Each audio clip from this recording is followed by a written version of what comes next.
Nelson and Area E and F Recreation Commission, or commonly known as Recreation Commission number 5. Sorry for the delayed start. We had 2 commission meetings backed up. We just finished Nelson Salmo EFG Regional Parks meeting, and we're gonna jump in here. And the first order of business for Rec 5 is the election of the chair. And just for everybody that's not familiar, we're gonna call for nominations 3 times. I will ask the nominee if they want to let their name stand. And if we have more than one accepted nominee, we will have a vote. So calling for nominations the first time. Director Newell. I nominate Director Page and Commissioner Page. Commissioner Page. Yeah. I'm calling for nominations a second time. Nominate Councillor T. Respectfully, no, thank you.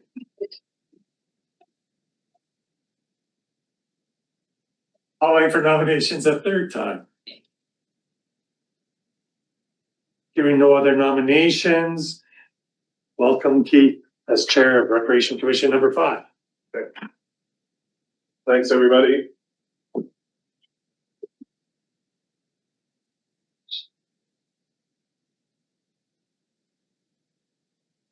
Sorry, I'm making some catch-up time. We had lots of good discussions last parks meeting.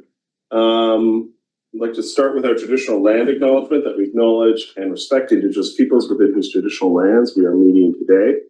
We have an agenda before us, and are there any changes or omissions? Can I have someone move the agenda? Oh, What? I just wanted to ask if we could consider bumping the start time that is published, given that it doesn't seem to always work very often. It would give a nice space between the 2 back-to-back meetings that I think is the new system that we have in place. Let's talk about it at Tell our me next meeting at the end. Like Okay. when we talk about our meeting at the end, we've tried to do these meetings together in the morning and Yeah. it may not be working. Okay, thank That's you. fine. But move the agenda besides that. Yeah, moved and seconded. Any other additions or changes? Seeing none, let's move. All those in favor? Yeah, that passes. We have our minutes before us. Does anyone have any objections or amendments or updates to go with the minutes? So those are received, and that we have no delegations today. And so let's take us into our quarterly complex update. Thanks, Chair. Through the chair, I'll just review this report here and be open for questions at the end. The purpose of this report is to provide an update on the various service areas within the MDCC. We'll begin with Civic Center operations. The Civic Center operating season runs from Tuesday, October 14th, 2025 to Saturday, March 13th, 2026. Arena user groups were reminded of the snow load restrictions that are in place through the allocation process. Both this season's current snow load, this has not had an impact on any user groups at this time. Staff have identified 2 major capital items at the Civic Arena that will require attention in the near future. These items fall outside of the current operating agreement and are therefore the responsibility of the city of Nelson. The first item is Zamboni replacement. The current Zamboni unit at the Civic Arena has reached the end of its useful life. Replacement of this equipment is not included in the operating agreement with the city of Nelson, and as such is the responsibility of the city. The estimated replacement cost is approximately $170,000. Brine lines and subfloor structure. The brine lines located beneath the sand floor, along with the wood sleeper structures which they're attached, are also at the end of their service life. Replacement of this infrastructure is not included in the operating agreement, and therefore falls under the responsibility of the city of Nelson. The estimated replacement cost at this time is currently unknown. Project update. So the air handler replacement, this project is complete, including the installation of the heat pump head in the fitness center stretching area. Staff are continuing to work with project management contractors to diagnose the building air pressure challenge that's been occurring since installation. This issue is leading to environmental control issues with heat and humidity. Ryan, do you want questions at the end, questions during? I can take them as we're going if you want. Kate? Thanks. Through the chair, before you because we bumped out of the civic center. Are the little light bulbs and the score clock included in the operation agreement? Through the chair, I don't know the answer to that. Oh, could we look I would have into getting to those fixed look up, into it. please? We look, could I ask that somebody figure out how to get those fixed? Yeah, we can work with city council staff and take a look at our agreement and make sure that's addressed. Thank you much. Thanks. Continue on. Moving on to leisure pool filter valve retrofit. So, the leisure pool, we're suggesting will be closed from February 17th to the 20th to accommodate the installation of new leisure pool filter valving and pipe work. Staff had hoped this work could be completed during the annual pool shutdown, but the condition of the valve, the current valve indicates this needs to be completed sooner. The engineering, procurement, and planning are complete, and this is included in the budget. So with this February 17th to 20th date, we can provide 2 weeks notice to program participants and patrons, and we will keep the leisure pool open for family day operation on February 16th. Refrigeration plant upgrade, project management and the refrigeration contractor were on site the week of January 12th to work on finalizing plans for the refrigeration plant work that will start this spring. Moving into aquatic staffing. So the NDCC aquatic staffing currently sits at approximately 85% of 2019 staffing levels. Staff availability remaining variable this time, and recruitment efforts are ongoing to ensure operational demands continue to be met. You can see in that little chart there that specifically leaders and supervisors, we have a decreased amount of those at this time. So recruitment is currently underway for 1 full-time aquatic leader. Due to unforeseen resignations, there is currently a shortage of lifeguard supervisors, and ongoing recruitment efforts continue, along with a focus on leadership development of existing staff to strengthen supervisor capacity and support service continuity. Concurrent job postings for the NDCC, aquatic leader, customer service representative 1, group fitness instructor, lifeguard and swim instructor, aquafit instructor, and recreation leader and monitor. Thanks, Ryan. Any other questions on our quarterly update? I do. Okay. Thanks so much. Getting a handle on this, 4 years in, thanks so much. Third year. When there are staffing differences, shortages, is that reflected in the ongoing budget, that there's a savings of what we would have predicted in terms of expenses? So through the chair, I'll try and answer it, but no, the budget would represent full operating cost. Okay, thanks so much. Through the chair, Ryan, maybe for people, I think Kate said, what is, so we, I think one says that we had 11 lifeguard supervisors, and right now we have 9. What is the impact of that? There's no impact on hours or that. It's just that those 9 are working more, and that it makes, you need that 11 in order to tell Kate why that 11 makes a difference versus. Right, so through the chair, in the aquatic schedule, only 1 lifeguard supervisor is scheduled at a time. So, with the 9, we're still able to meet operations plan, but it does mean that they're working more, there's less buffer space in case of sicknesses or providing vacation time off, things like that. And in order to accommodate all those types of changes in the schedule, more supervisors and leaders are helpful in that. But with this current roster with 9 supervisors, we're still meeting the same overall operation. We got it. Got it. Awesome.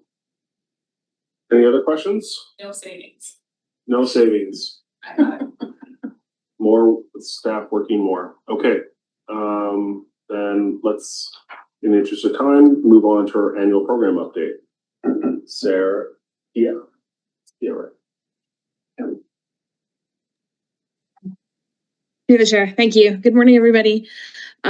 So this is more of an annual update as to service delivery at a glance, is how 2025 did for the Nelson and District Community Complex. So high level, people want to participate. We've got lots of people registering in our programs, and we've got lots of people wanting to use our facilities. And so with that, of course, we know staffing is an issue. Space restraints are also a little bit of a challenge as well. As you know, we're bursting out at the seams in some areas of the facility. When it comes to aquatics, there was a strategic decision in 2025 to decrease the lesson offerings than what we had done in 2024. And it turned out to be a good decision. We did fill with the similar rate as we did in 2024. And we welcomed 277 new participants into swim lessons, which is a really high number, I think. And classes filled about 84% of their maximum capacities. So it runs about the same as 2024, where there were more offerings. Waitlist numbers did drop. So we had less people on the wait list trying to get into lessons. That was really nice to see. And school lessons remained popular. The schools booking in for lessons is something that stayed strong over 2025. In fitness, there was a reduction in fitness programs. And if you go to Kate's comment about was there a savings in the budget? In programming, yes. When we don't offer programs that we intended to offer, yes, we don't spend obviously what we're going to spend. Operations is a little bit different because they have to try and find the staff to fill those times. But if you don't have staff to fill a program, or the program doesn't have enough interest and you have to cancel it, there is a savings in the budget for sure. But we shifted the participation in our pre-registered programs for fitness shifted to included with admission. So in the areas that maybe we weren't able to serve the pre-registered programs, we did see an uptick in the included with admission programs. And so we did see that increase in attendance, and that was a nice positive number to see. In recreation, we reintroduced our youth safe at home programs, and there's two programs. One is called My Safe Life and one is called Home Alone, for different age groups, but it was a very popular program back when we had offered it, and now that we had staff available to be able to teach these programs, it's not only here but in other facilities as well. We're seeing really good registration numbers for parents wanting to see and give their children a little bit of experience and knowledge and understanding of how to be safer at home, whether it's, being online or how to be at home alone or for periods of time. And it's a good program. In camps, we accommodated a total of 546 children in total. Those are not unique numbers, but they are the amount of kids that we put through in each of the camps total. Moving on, or before I move on to financials, are there any questions? I'm not seeing questions yet. So Kia, please continue Great. on. In programming financials, despite fewer offerings, fitness actually did better than projected as far as revenue is concerned. So that was a plus as we started to see more people move into the other programs which filled a little bit higher.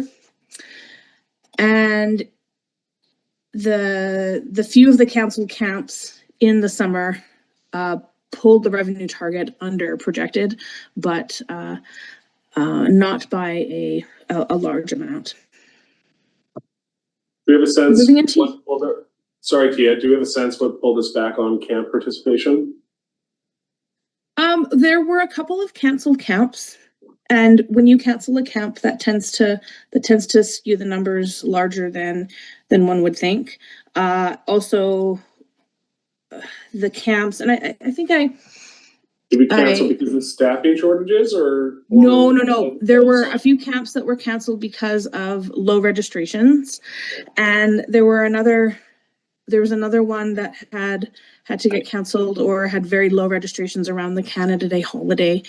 And it's just because of the way the Canada Day landed in the week. We just saw less interest to register kids during that time, possibly because they were families were on vacation themselves. Yeah, so it didn't have anything to do necessarily with staffing shortages. Great, thanks, appreciate it. Moving into user fees, so I changed my beautiful graph a little bit this time around to show how many visits we saw into the facility over the year compared to 2024, and there were around 10,000 more people that visited the complex through general admission or pass scans, and I think that's a pretty significant number for us to say, yeah, you know, we saw this upward trend throughout each quarter, and we managed to maintain that trend in through fall. So I'd like to see that trend continued, that needle continue to move up. So we'll keep an eye on the people that come through the building. Moving into facility rentals, we did have a positive outcome for 2025. As you know, in the pool, we had a user group that was not able to continue to rent for a portion of the year, but they have since started. So that's where you do see a dip in our pool hours, but the rest of the facilities did better. There was a 10% increase in revenue, and considering that we went up in our fees 2.6%, you know, we saw a net positive there with our facility rental income. And there's more interest from the public to be able to rent the facility and use the facility, whether it's user groups or private rentals. So in our next steps, we want to obviously continue to monitor to align with our demand and budget. We want to offer training certifications, continue to offer our training certifications so that we can continue to hire new people and keep our staff certified. We want to keep close attention to ICE allocation this year, and something that I will be reporting with more comprehensiveness at the ALREC in March is around the allocation and the work that we're doing around allocation and trying to realign our allocation timelines to better suit both RDCK and user group program cycles. Currently, there's a letter that's being circulated amongst the user groups to gain feedback on the proposed timelines that we're wanting to adjust. So hopefully we can get good feedback from them to see whether or not some of those new deadlines for submitting their allocation requests will work for them. We're changing some of our internal processes, defining public space commitments, updating our tools and our forms and our internal administrative practices to be smoother and have better effective decision making, and also taking greater care with some of our underrepresented groups. An example would be like women's hockey, to make sure that their voices are heard and that allocation is done fairly with those groups so that we uphold the policy. And that is it. I'm open for questions. Thank you. Any questions from committee? Yeah, Kate? Thanks so much. Thank you, Tia. Almost always follow all the wonderful things you're saying. Can you remind me, with regards to the budget on page 2 there, the negatives means that it was that much less than we had expected in revenue? Is that what that means? So, like, for example, recreation revenue, the top line, budget. So the actual 76,000 means that we were 14,000 less revenue than we had expected. It confuses me because it's revenue and it's negative. I know Joe has a comment about requisition. Oh, through the chair, no, that's the way our system reports it. Yeah, okay, so do I understand correctly? So the actual at 76,000 versus the budget at 90 means that the revenue came in $14,000 less than expected. Correct. Okay. Well, if I can follow up question. No. Alright, no, disconnection. And so then Kate, also on your expense side. Yeah. It's down $66,000. Right, and that utilization is like the amount of the budget that got used, the amount that of the predicted revenues versus the amount of the predicted expenses. Correct, So overall, we came out better than expected.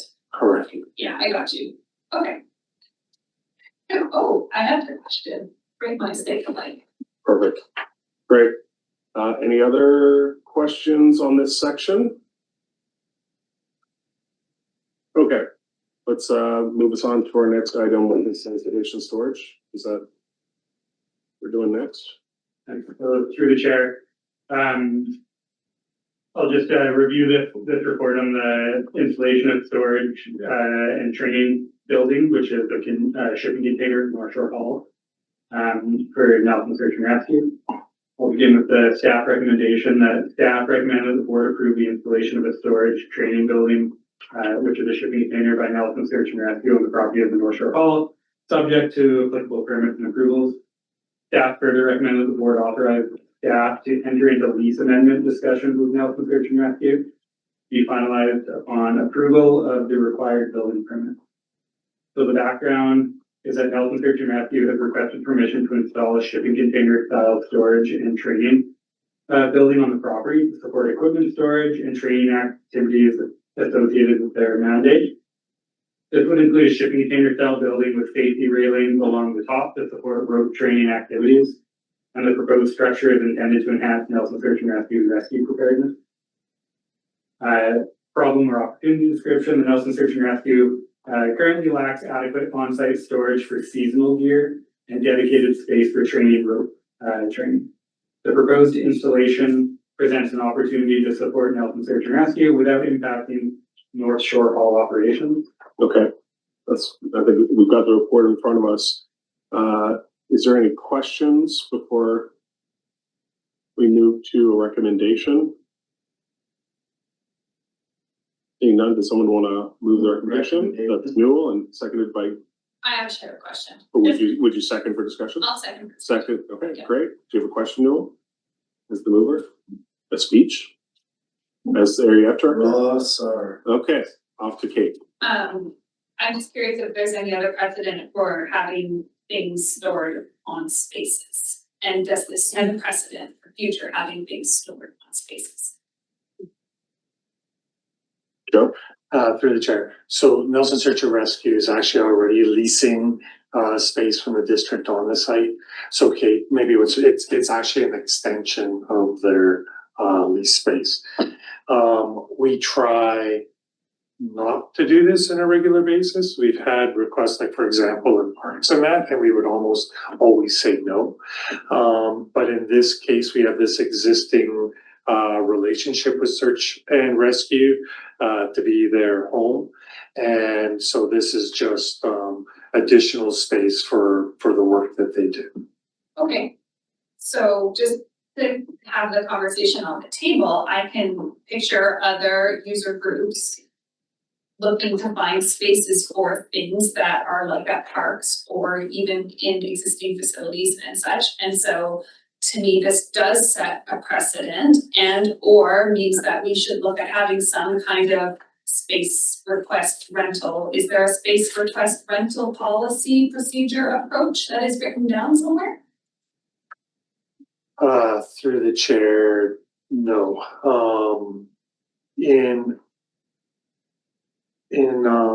No, we do not have a policy about when we do things. The Nelson Search and Rescue we contribute to them to offer that service. So the regional district, which the city of Nelson is a part of, has a service to have Nelson Search and Rescue. And back, I can't remember what that service number is right now. Used to have to do that budget.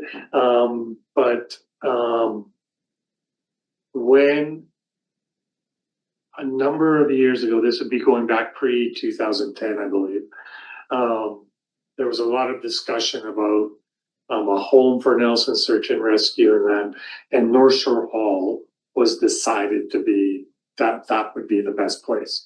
So for example, what we've done at North Shore Hall is that NSAR actually has their office space and their command spaces in the basement of the hall.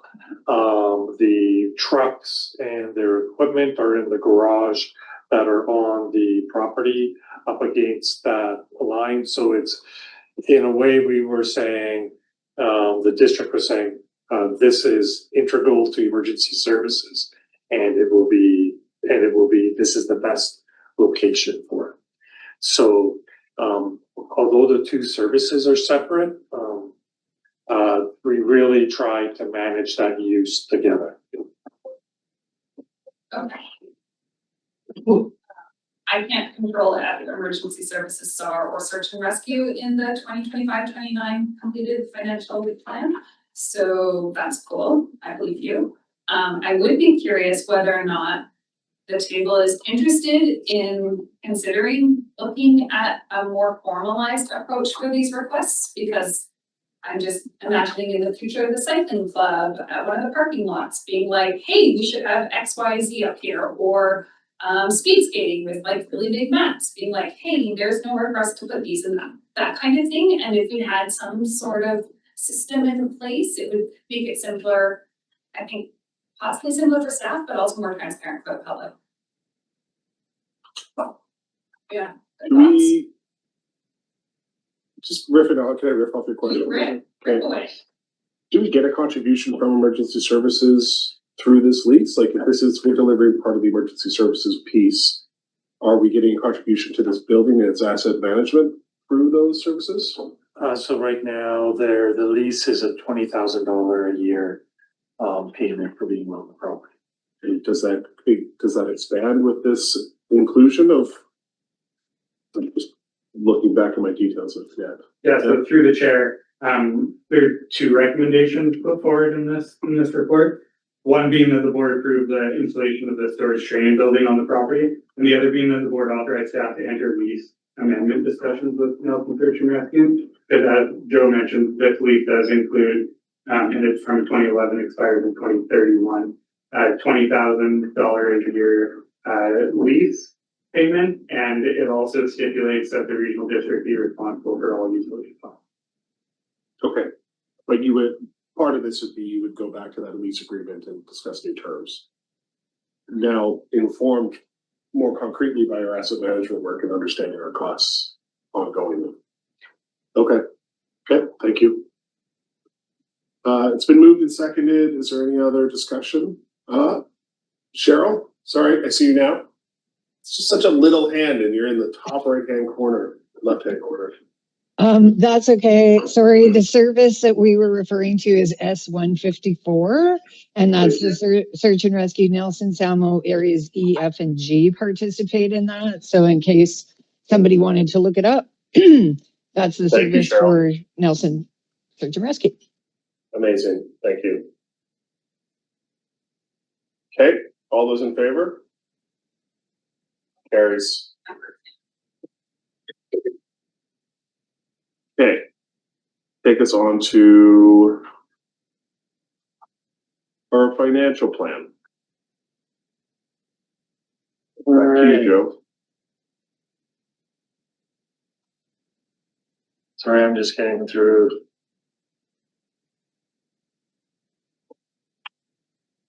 Yeah, I'm just gonna get the plan up on the screen for everyone. In the itty-bitty textness. All right.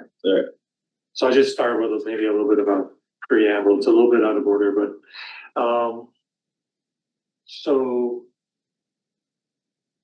I have a little bit of a cover page to just to support the conversation.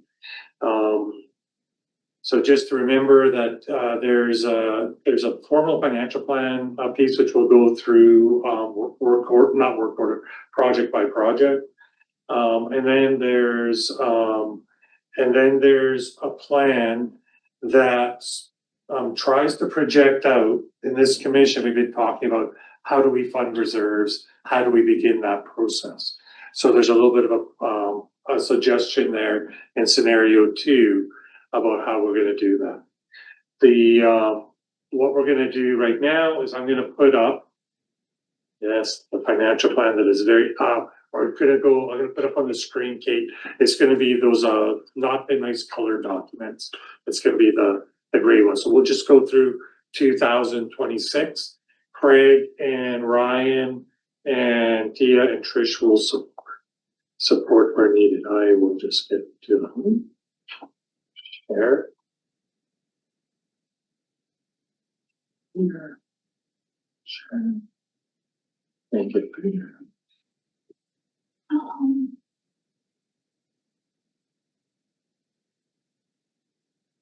Cheryl, just let me know when that's kind of large enough on the screen. Is it okay there?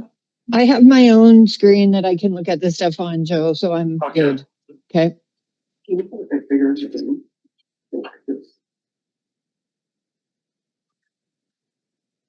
It's the same thing. Yeah. Everyone on the screen. Yeah, perfect.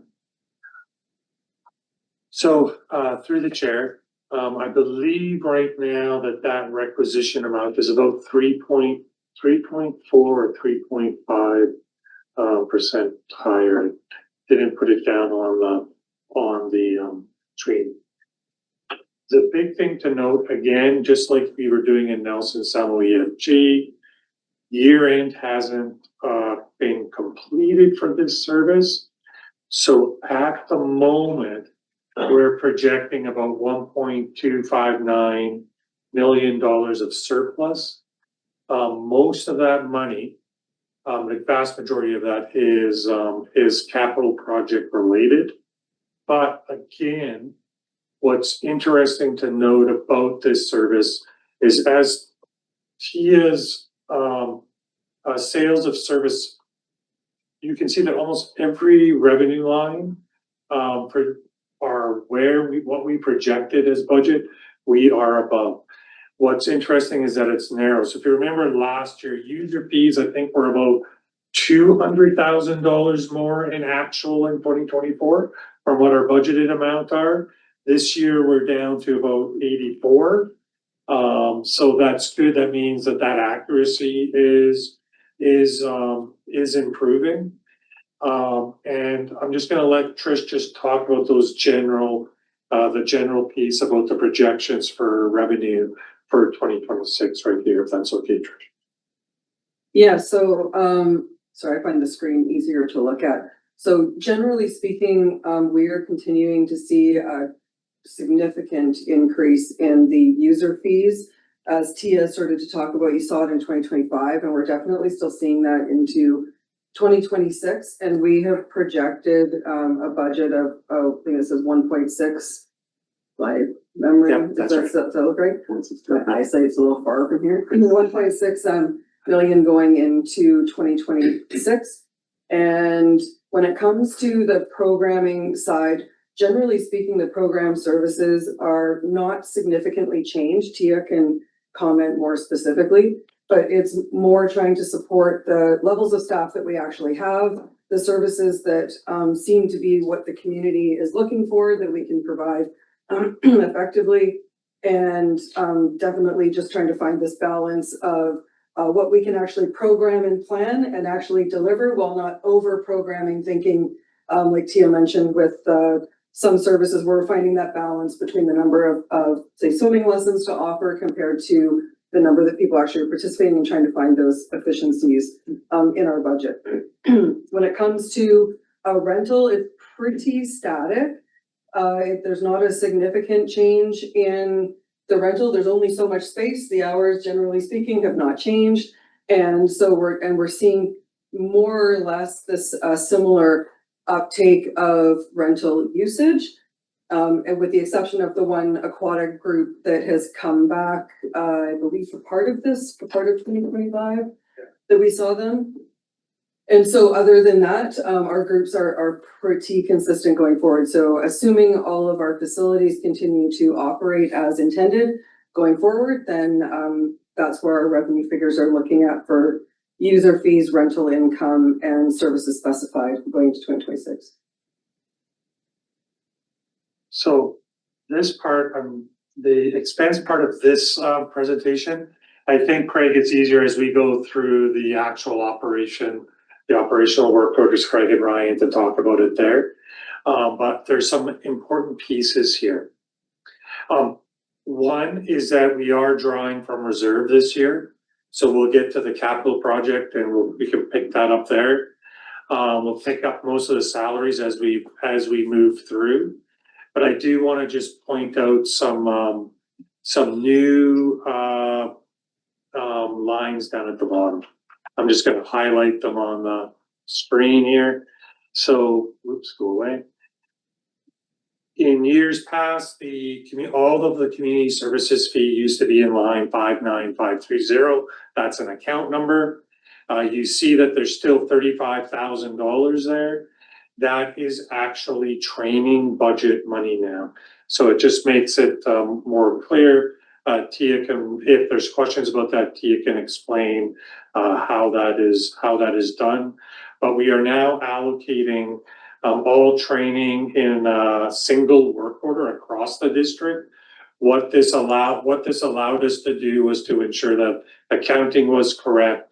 There was no duplication between services, and that we are only taxing for the net training expense. Because when we do training in lots of these things, we actually do have public that also attend, and they pay a fee to attend. So it's our staff, but also external can register. You see 59712, which is project management. There's no money budgeted for that.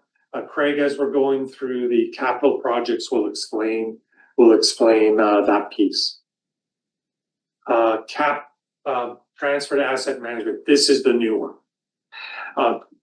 So I'm going to explain the operational piece, and Craig, if you don't mind, just explaining the FCA piece. So this line right now has two components to it. About $26,306 is this service's contribution to the work done by the asset management team of the regional district. This was discussed at the Friday board meeting.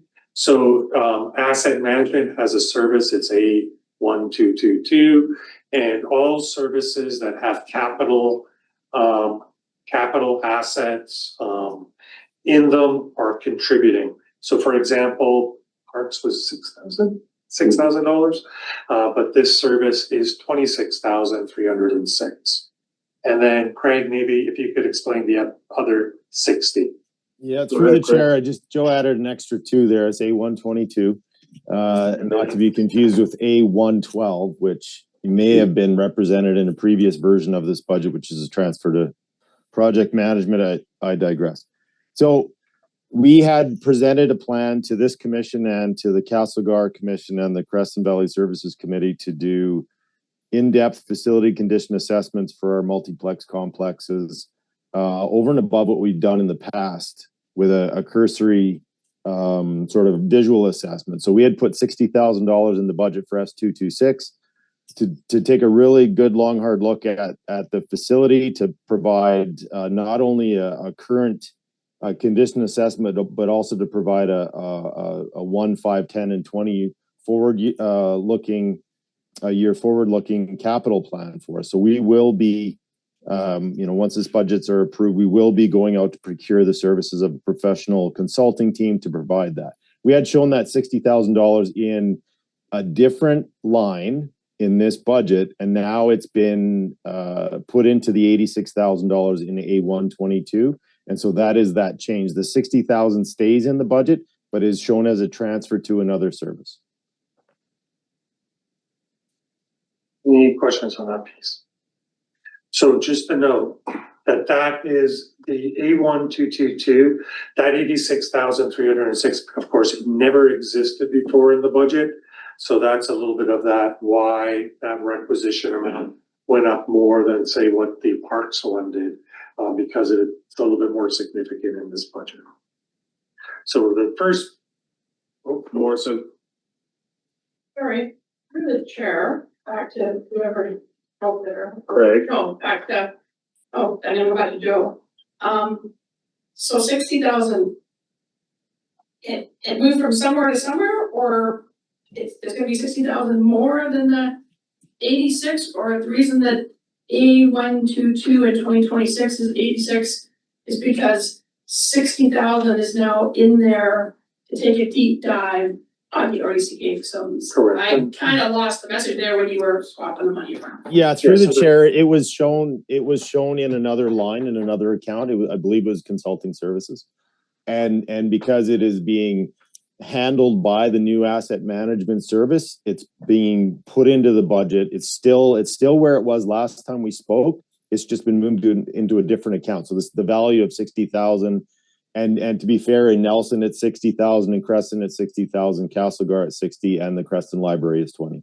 So that's how we split up that project. But the S226 is shown as 60,000 included in the 86.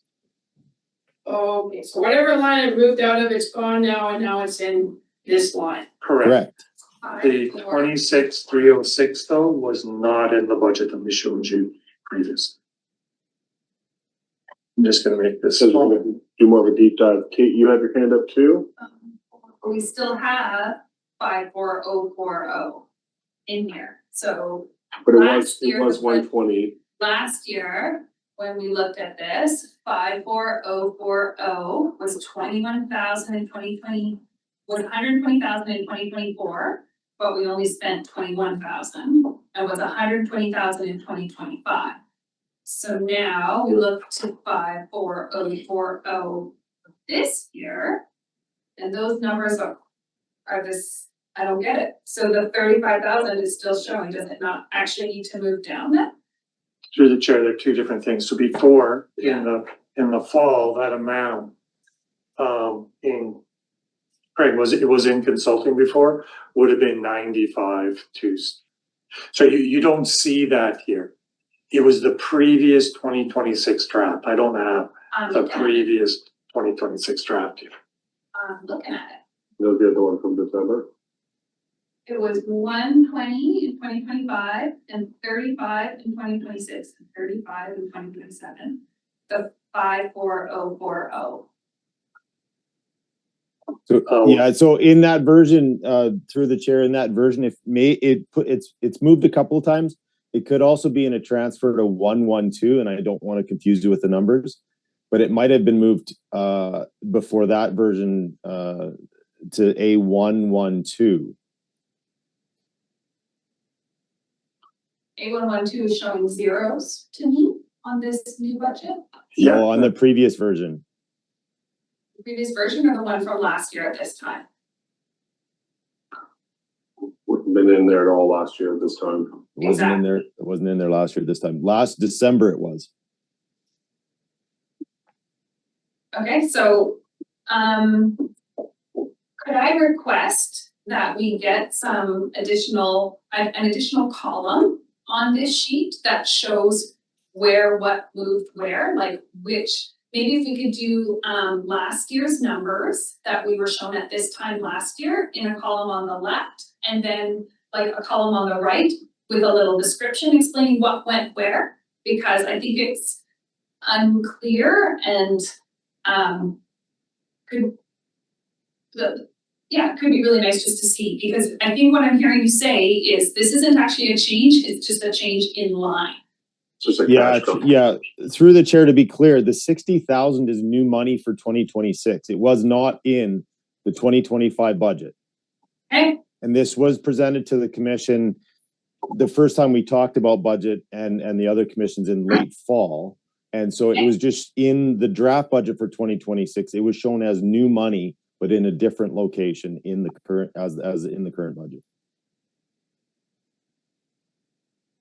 Yeah, I'm just bringing it up so we can, so I'm looking at the one from this time last year, but you're saying better idea is to look at the one from November. Is that correct? I did like to have them side by side. For that particular, no, yeah. That's what I'm hearing. Okay. Do you see that in that? Do you have your November one? About to grab it, thank you. Okay, we'll just get to a good understanding on this one.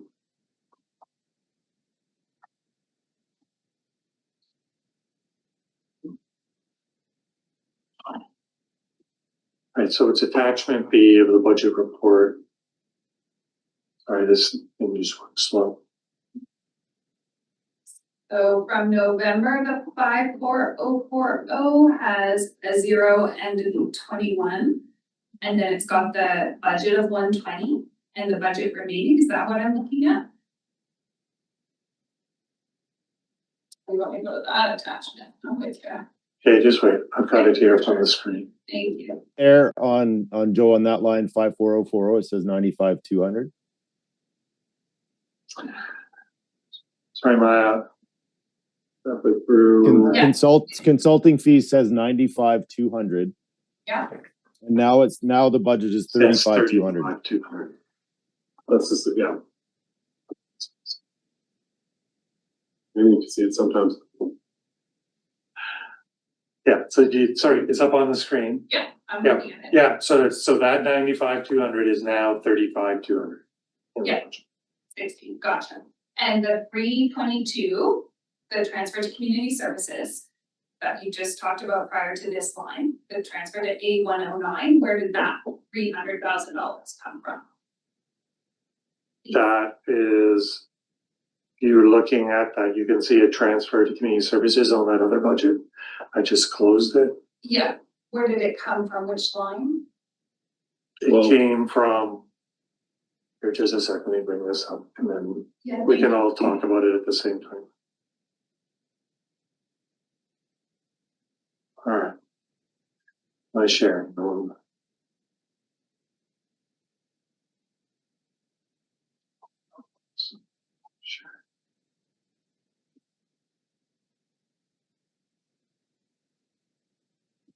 All right, that is right. All right. So here. Yeah. Is 59530. Last year, transfer to community services was 312,947. Yeah. This amount is now, the comparable is a 322,437 on 59709. Gotcha, thank you. Yeah, and Kate, just because we're gonna still use that 59530, that 35,186. If we were looking at last year, that 35,186 relates to, on the actuals, 31,561 on line 59500. Yeah, gotcha. Okay. Okay. Thank you. That is all clear to me. Did anybody else want to poke into that? Okay. And thank you for explaining those new lines. Yeah, I have a no. different question unless you're still talking. Oh, no, go ahead. Okay, thank you. Last year we talked a long time about the debt interest repayment and how the debt had changed. And so it like doubled our interest payments for 5 years. And are we still talking about that? Because it looks like the numbers don't look like they looked like last year. It's supposed to be 419 and now I'm seeing an additional $35,000. Yeah, so there were some other ones that have done their last change. So this year, the budget is $414,000 in interest. And what's interesting, we don't often see this. The principal amount went up. And so what causes, on a very high level, what causes that to happen when we borrow, we own our own bank through the Municipal Finance Authority. There's something called the actuarial fund. And so what it means is that when the interest rates change, so when they all of a sudden went from low to high, we weren't, that change meant there wasn't enough money going into the actuarial fund to pay off the debt by 2030. So when MFA reissued that, that's why you don't, normally you almost never see a movement in principle, but that's that movement in principle there, is that we have to contribute more in order to pay off the debt on the same schedule. So hopefully that makes sense. It's a very unusual thing where the principal amount goes up. So that's why we went from 419 to 461 in the predictions, because we were supposed to do 419 for 5 years and Bob's your uncle and what's your. So the interest went from 419 to 414, the principal went from 228 to 252. Yeah, Yeah. I'm looking over here on. Oh, yeah, sorry, yeah, yeah. Thank you. Is there a reason why our year to dates, we just haven't coded all our payments, or why is it half, Yeah, so this is, roughly half of our budget? yeah, so if I was to, when we switch to the other summary, you're gonna see a different number there, because planner, which is what we use for our budgeting in the regional district, is a static entry on the actuals. They actually have to physically update it, it doesn't move. So if I go in there today, Craig, Tricia, Ryan, whenever we're having to do these projections, we have to open up a different report to see where the actuals are really at. So this is never a good indication of where, so for example, here, it says that right now the surplus is 1.765. That's this number that I've highlighted right there. No, it doesn't highlight very well. Guess I could use that right there. That amount is actually 1.4 right now. And that amount will continue to come down as accruals are made in the system. And that's why we project right now 1.296, I believe. Okay. Questions? Commission? Okay, let's keep going. All right, Craig.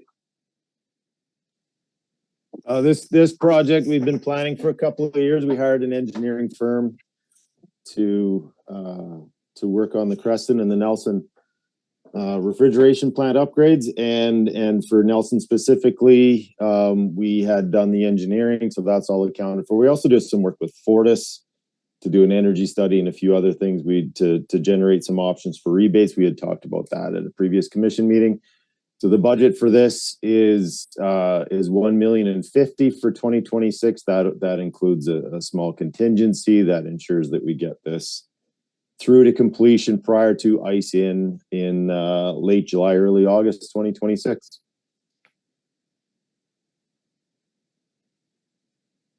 Oh, sorry, if there's any, Oh yeah, go ahead, Joe. if there was any questions, I'll go. I'm just trying to move through for Craig. Okay. Dehumidifier? The dehumidifier was something that we had considered through our procurement, because we had looked at the repairs of the existing unit versus the replacement cost, knowing that this was an optional price on the procurement. The price came back reasonably affordable with the low bidder on the refrigeration plant, and so we had recommended to the board that this be awarded, so it was. And so this project is also part of the refrigeration plant upgrades, will be done by the same contractor. The budget for this year is $400,000. Okay. Parking lot is a number and is $75,000. That number is intended so that we do not have we can in lieu of going to the board with a larger than $75,000 contract award, we can piece the parking lot repairs year over year at staff's discretion based on market pricing. And we realize in Creston, we've been doing this for a number of years, a regular rotation of parking lot upgrades, and it's much easier to do this in a quicker fashion, more efficiently if we get late season market pricing. And so that's why it's set at $75,000. We do believe that the facility condition assessment is going to tell us that the existing parking lot needs significantly more repairs and upgrades. But for now, we're going to put $75,000 to curb work and some major patching that needs to be done. And so that's why that's in the budget for this year and future years. While we're here, this might be a Ryan question, might be a Joe question. Are we going to be able to consider some additional parking along the fire lane?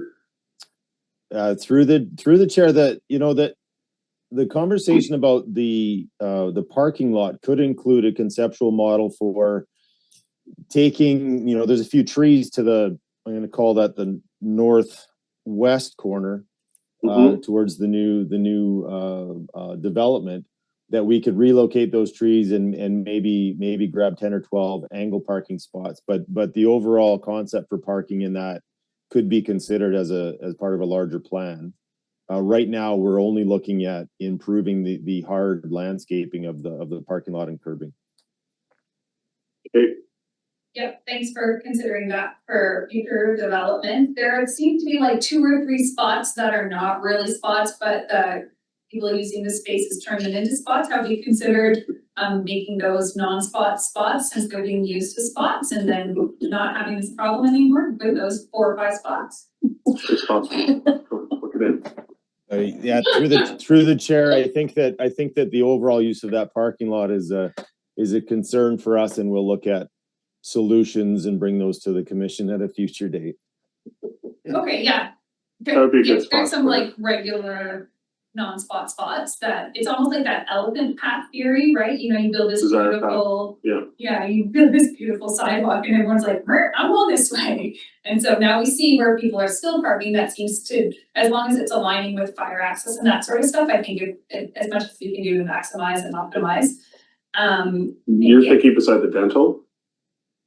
You can go and look at. I think we're talking about the and you'll ends. see. Yeah, problem is Kate, you're next week. specifically talking about the ends of each line. But eventually, at the end, people will just park, so when you go to the parking lot of Road Star, Yeah. people wanna have, and they'll just park regardless in what shouldn't be a parking spot, and that's the problem of not having any curbs at the ends, but people tend to drive over the curb and park on the grass there, right? Well, I'm gonna illustrate my point a little bit more there is when we think of the fire lane that comes along that green space, and when we look at people who intrude upon into those bushes, my thought process has been if we define that as parking itself and gave it a proper line, then you wouldn't have people moving into the bushes if it could still meet the fire lane requirements, because now they're formal spots and the curbing. That's what she's saying, but I'm Okay. saying that I it's just- creep. We have to see it all in our own heads, So, different Usually heads. takes you 3 cars. And while we're on parking, the 2-hour limit could be challenging. Did you get some emails? well, I was gonna bring it up, but go right ahead, you got it, you're going, girl. Thanks. Yeah, the 2-hour limit can be challenging given the way that the facility is used. I love that we are trying our best to make sure that parking is used by users of the facility. I think that I might consider asking about a bit longer than 2 hours because, for example, hot e-games themselves at the U18 level are 2 hours, let alone coming in and getting changed and having a shower after. I understand that I'm curious if there's any solutions around that. We've talked about this before, and it has been my understanding that the way we do bylaw enforcement, in practical terms, the 2-hour limit, we don't catch people at a 2-hour limit, we catch them at like a 4-hour limit.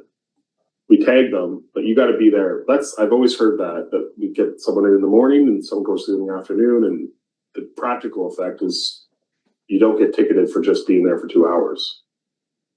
So through the chair, yes, in practical terms. But it does come down to when the city bylaw is able to schedule their time through the facility parking lot. When my understanding is when the regional district first approached the city of Nelson to come up with a bylaw agreement, that was the understanding is that, yes, in practical terms, it's more than 2 hours, but the 2 hours is supposed to be that met the city of Nelson parking bylaw. Great. The parking bylaw. But it sounds like we've been getting complaints, so it feels like there's something missing here. Go ahead, Morrison. So anyways, to go back, because I'm sorry, I don't really know. Anyways, back when we did this the first time around, Yeah. it was actually, if I'm not mistaken, when I brought this up at the last meeting, was actually 3 hours is what we were looking at, whether or not they could accommodate as opposed to a 2-hour. And then in this latest agreement, I even questioned that script, I went, okay, 3, 2, whatever. So yes, a few people have tapped me on the shoulder as they like to do, as they do with Director Tate. is around particularly tournaments, and she mentioned, U18. And whether or not we in fact consider looking at, and it's not the RD's responsibility, this would be the responsibility of minor hockey, to look at, having, tournament, passes for, people that are at, games. I guess these tickets that have been handed out at the last U18 became quite the popular conversation over dinner in restaurants around town. And so whether or not there's a process there where, minor hockey, that's a little parking pass, clearly says that it's for, you know, today, tomorrow, and the next day, for the out of town teams to have, a parking pass that they put on, and it would be there. It's good for those days, and then it's gone, so people could come in, get a pass, and yes, it means you have to come in, and then you have to walk back to your car again. But, and then perhaps that would deal with the, issue, because I had at least half a dozen people talk to me just specifically about the U18 tournament and getting tickets. And so in terms of, we can't fix, and that for, you know, there's obviously the odd person gets stuck in this window where they probably are right on 2 hours for whatever crazy reason. And maybe it's usually mostly maybe 4, because I don't think we give out that many tickets there. But I think that when there's tournament and there's out of town people coming, that there are solutions that fit that moment that should be contemplated. And I do not see it the responsibility of the RDCK handing out those parking passes, but that minor hockey would develop a system that, and that they would have one of their volunteers be the person that is the point person for handing out passes to visiting teams, be able to park during tournament playing on a weekend or whatever tournament plays. Just a suggestion. Thank you. Swimming might be in the same boat. I know swimmers, they end up in the space for a really long time at tournaments, although Nelson may not have hosted one of those lately. Yeah, there could be an innovative solution there. I am curious about how to manage that for out of town guests. It's just the only thing for commission to consider, and it is a city of Nelson bylaw, like that's the way it has to be managed. Is that, remember, then you're giving priority to out of town people versus residents. To be clear, user fees for NDCC, the amount of people that are coming to that building, it's to the other parts of the building, not to the arena. And so just to note that you're displacing that. So like that's always gonna be the challenge. That it is always gonna be the challenge. But yes, like if I was gonna say that, I would say, no, I wouldn't give, I would not really suggest to give minor hockey something to give out. Like that again elevates minor hockey above all other users of the facility.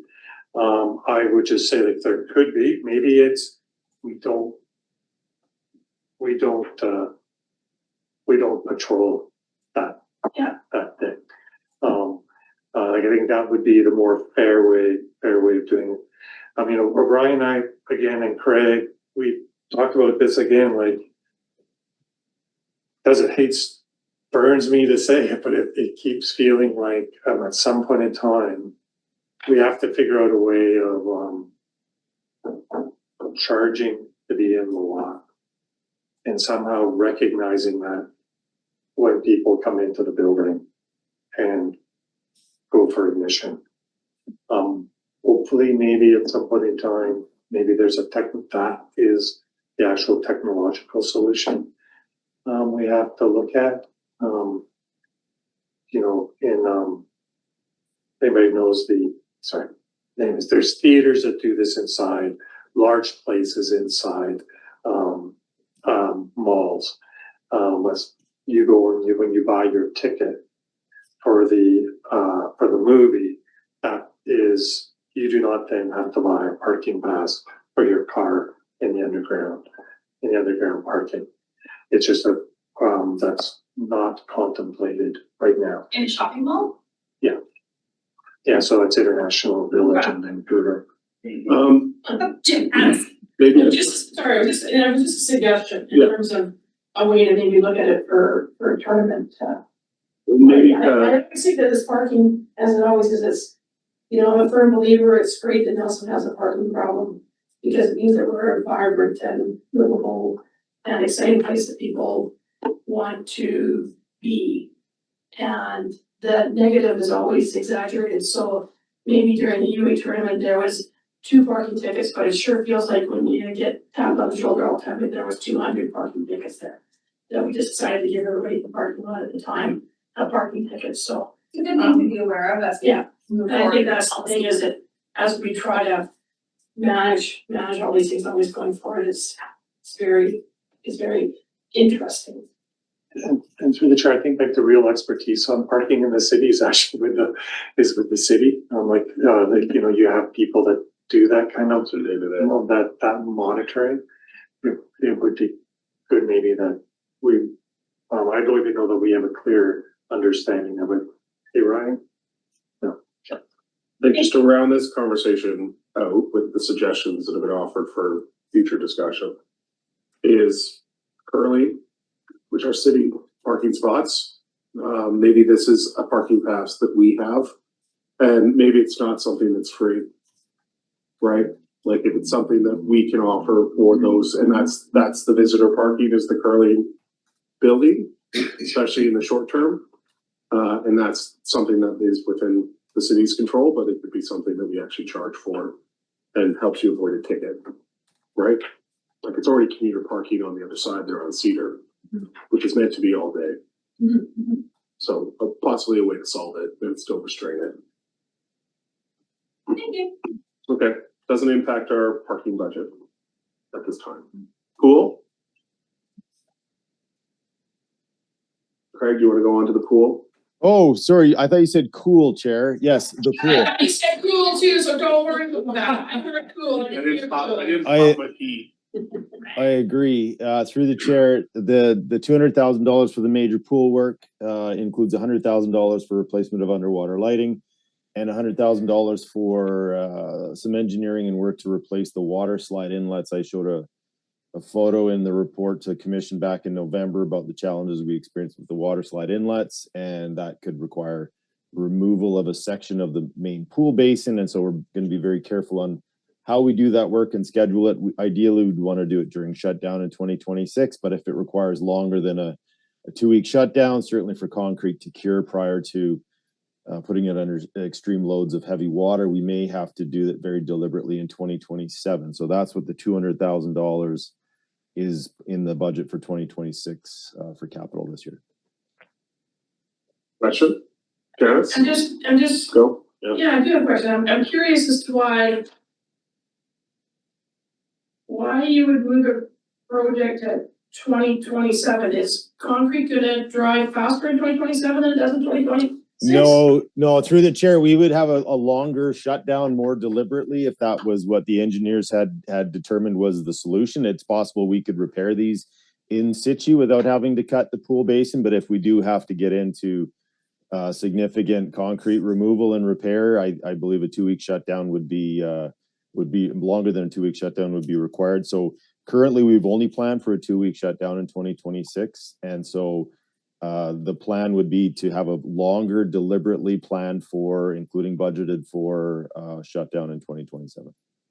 And I guess not being as cheeky as that was with my first part of the question is considering that costs always escalate, is it gonna be the fact that we aren't going to know what the contractor thinks needs to be done in a timely enough way to be able to do a deliberate longer shutdown in 2026? Or is it that we already have all of 2026 scheduled and booked? So at this time, it would be impossible from an operational standpoint to have a longer shutdown.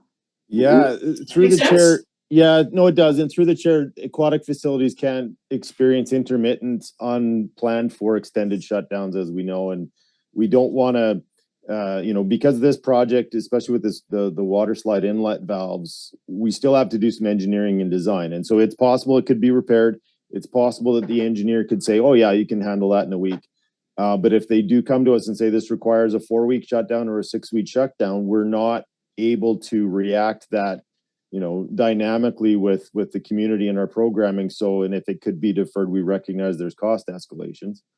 But it would be also based on what the engineer would design as a scope of work that we could afford to, as commensurate with the condition of the pool. So I think we're just erring with caution and saying, 2-week shutdown. If we were to say to the commission right now, we need 4 weeks, we'd tell you we need 4 weeks, but we don't want to tell you 4 weeks if it's 6 weeks. And as an example, the roof at the pool in Castlegar is going to be required to be repaired on the inside, and we did add a bit of a buffer to what the contractor, the engineer, had said would take a 4.5 week shutdown. So we've added 5.5 weeks to that, and very deliberately in the budget we had said to the commission this will require a 6-week shutdown, and that's where we're at. But we're not at that stage with this commission right now. Okay, so we just don't have enough information right now to make a decision. That's the answer I needed. Thank you. And through the chair, just to be clear, like what this means, like when we say shutdown here, right? That make sure everybody knows which tank is getting. Yeah, not through the chair. This is the main pool tank. Yeah, this is the big Yeah, tank. just want to make, yeah. It's like pretty much we're shut down. Gyro pool. Nice, good question. Okay, Yep. answer right. Thank you. Brian, I don't know if there's anything in particular about gyro events. So projection is, so our projection last year budget was 39. Our actuals today say 28. But Ryan, like we would say that those actuals aren't. Like, is there a reason why it was 24, or that could just be people not coding their timesheets? Correct. It certainly could be partially due to people not coding their timesheets. And then also, we intentionally during slowdown do pull people back to the NUCC. And so that could represent Inclement weather days. Yes, totally. And so just for general edification on gyro pool, there are some issues because of course this really is the city of Nelson's pool. We do have some capital expenditure costs that will be incurred by the city in the 2026 budget. In our 2026 budget. Pump house. Okay, civic center, another city facility. Go ahead, Ryan. Yeah, so through the chair, I think the biggest change here is just the alignment with the salary budget based on the actuals that we've seen in the last couple of years. Initially, when this budget was built, that $75,000 we've seen the last couple of years was there to reflect kind of the changeover from when we were contracting the operation. And that was the cost of contracting it. And so now that we've had a few years of operation, staffing the operation, we see what that actual looks like for the salary. Yeah, and just to always note that the utilities in this, those are City of Nelson utilities for lights and that in the arena.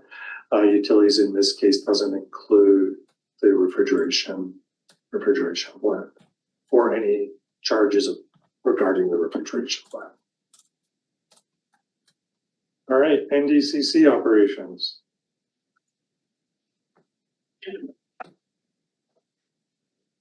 Joe, I think we just talk about that salaries number before the question gets asked. That the actuals to date represent a portion of the retro paid out to QP 2262 as per bargaining.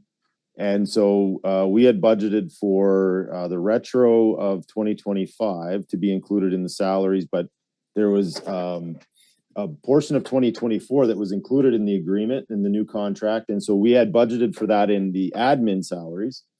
And so, but it never got accounted for there. So you'll see an overage in salaries for operations, but you'll see an underspend in salaries for administration as you go forward. So that's why the budget for salaries is less than actuals of 2025, but certainly with the 3.6% increase represents an increase over 2025 budget.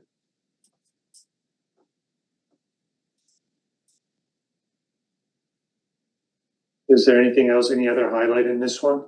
Yeah, so we did some corrections of, contracted services, move that into, and that is a factor of accounting. So moving to repairs and maintenance, and you'll notice the repairs and maintenance for 2026 are actuals to date versus budgeted versus what we plan for in 2026. We do have a robust plan for repairs and maintenance on the facility. So that's why that number is still high. Utilities is a number that you'll see is underspent, but I think that is more of a function of accounting. I think the one thing that I would say is right now, I think the price of natural gas is holding. I do see some rumblings on the news that natural gas futures just jumped recently. So I'm not sure if we have to pay attention to that.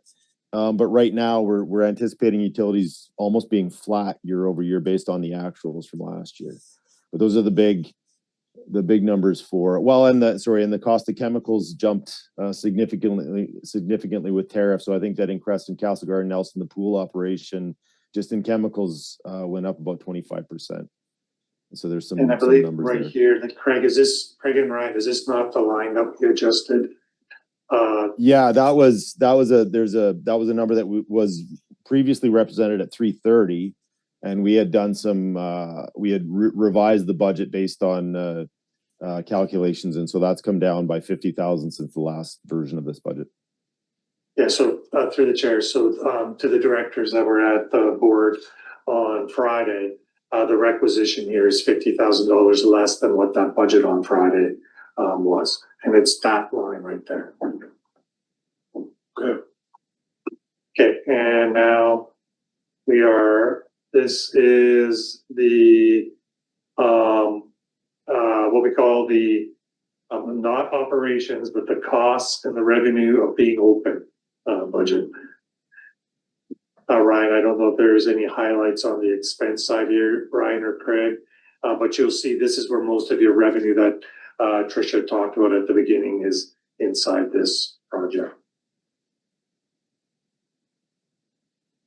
So again, this is another one where there was, this is where there's a large amount of the union, or employees that are represented by the union here. And so that again is, the union wage increase is a little bit more in 2026 than what our general wage increase is across the district. So just for my clarity, the previous OP 465 operations is maintenance and dealing with the chillers and running the plant and running the pool. And then this is like front counter staff, fitness instructors, Lifeguards. Lifeguards that are on the pool deck, fit techs that are monitoring the fitness center. Yeah, through the chair, the pool staff account for more than half of that salary number. Okay, so that's what you mean by this is to stay open. The other one is this is to have a facility you could open. Yes. That's a good way to describe it. You're welcome. Okay, great. And then is there any other pieces that are jumping out for commissioners? I gotta say, over the last 8 years now, this has come a long way. This budget and these projects specifically for me have provided a lot more clarity than what we used to see. So it's helpful, and I appreciate the work staff has put into building the system. Let's take Just some in time to retire. It's my gift. program and recreation. Ryan may not think so, Bill Grow. Once the big oak gets knocked down. So this is our recreational programming budget. T, I don't know if there's anything in here that you want to point out.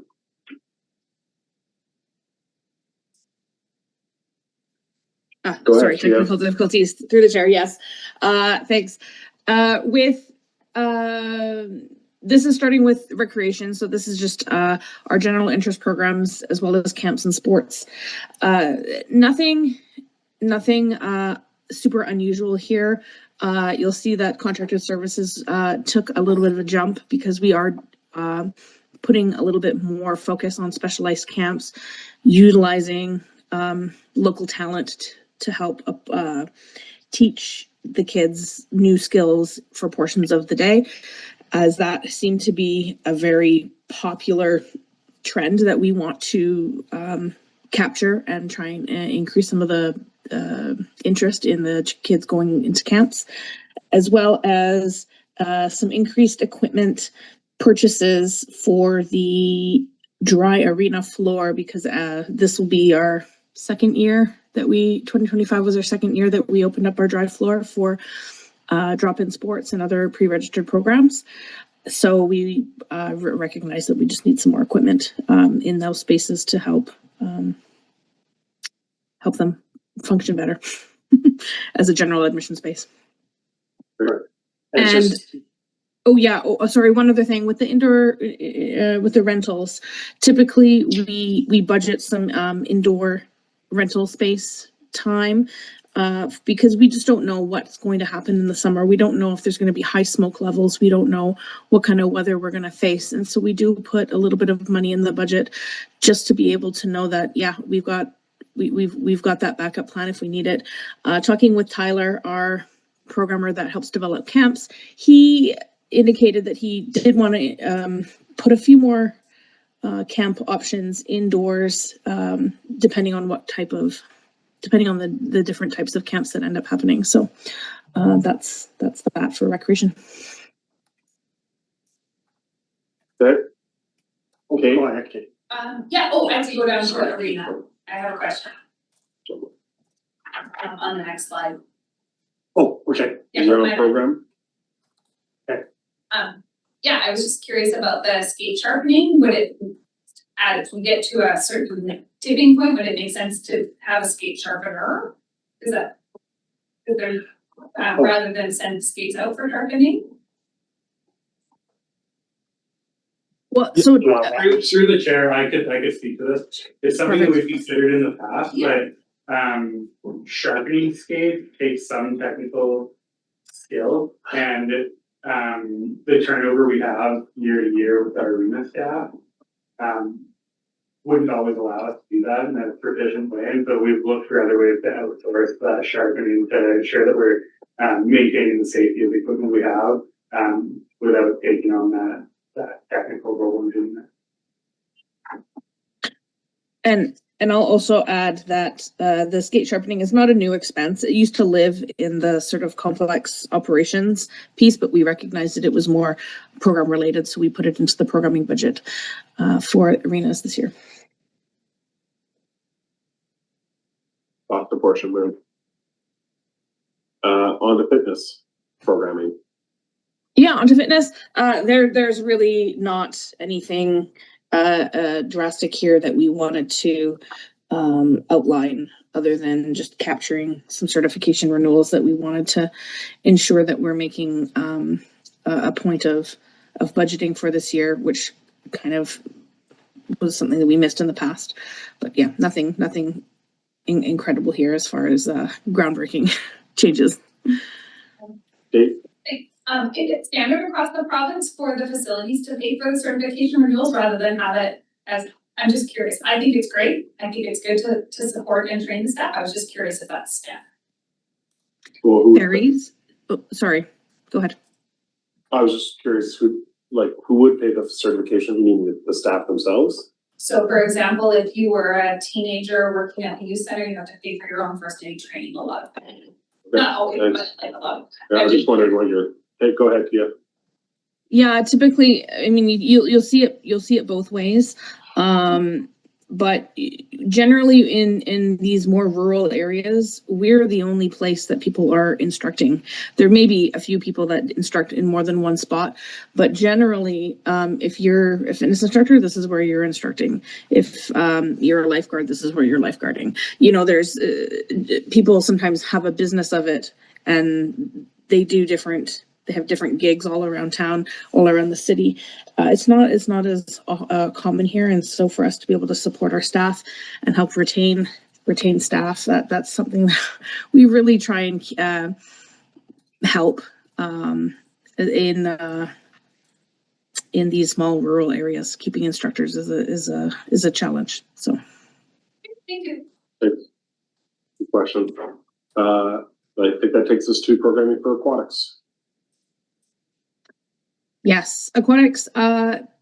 Not very simple. Nothing new or large changes here for aquatics. And so in the primary point there, that's mostly public lessons. Research. Yep. Recertification. Sorry, in the programming aquatics budget, we don't put any of our training budgets in here. Our training budgets will live within that regional structure now. So anything that you see here is going to be public lessons or private lessons or school lessons. No, yeah, sorry, but we're on OPR, the one that's on the screen. And so like this relates to the 35,186 that is still in that transfer to community services. Just explain how you're doing recertifications in that, because that is a change.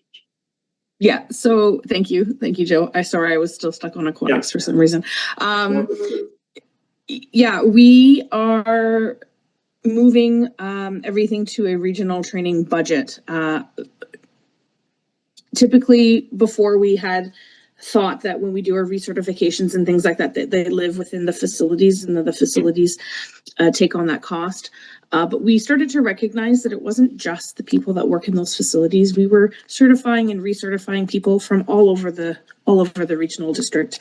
You know, more typically in Nelson, we were having people come from Castlegar, but we had people coming from all over in Creston as well to some of these courses. And so we thought it was a better strategy to be able to, instead of saying, Nelson is going to host X number of courses, it's saying we need to host X number of national lifeguarding courses. And where we decide to put those is going to be based on the demand for the facility as far as staffing, and for the people who want to be taking these courses. And so it makes us a lot more efficient as to how we're budgeting. We're not saying we're gonna do X number of courses in one community and then only end up doing 3 out of the 5 based off demand. So we can be a bit more strategic in that realm and a little more flexible. And what's the word I'm trying to look for? Nimble, agile, responsive. Yes, responsive. That's the word I'm looking for. More responsive to the demands.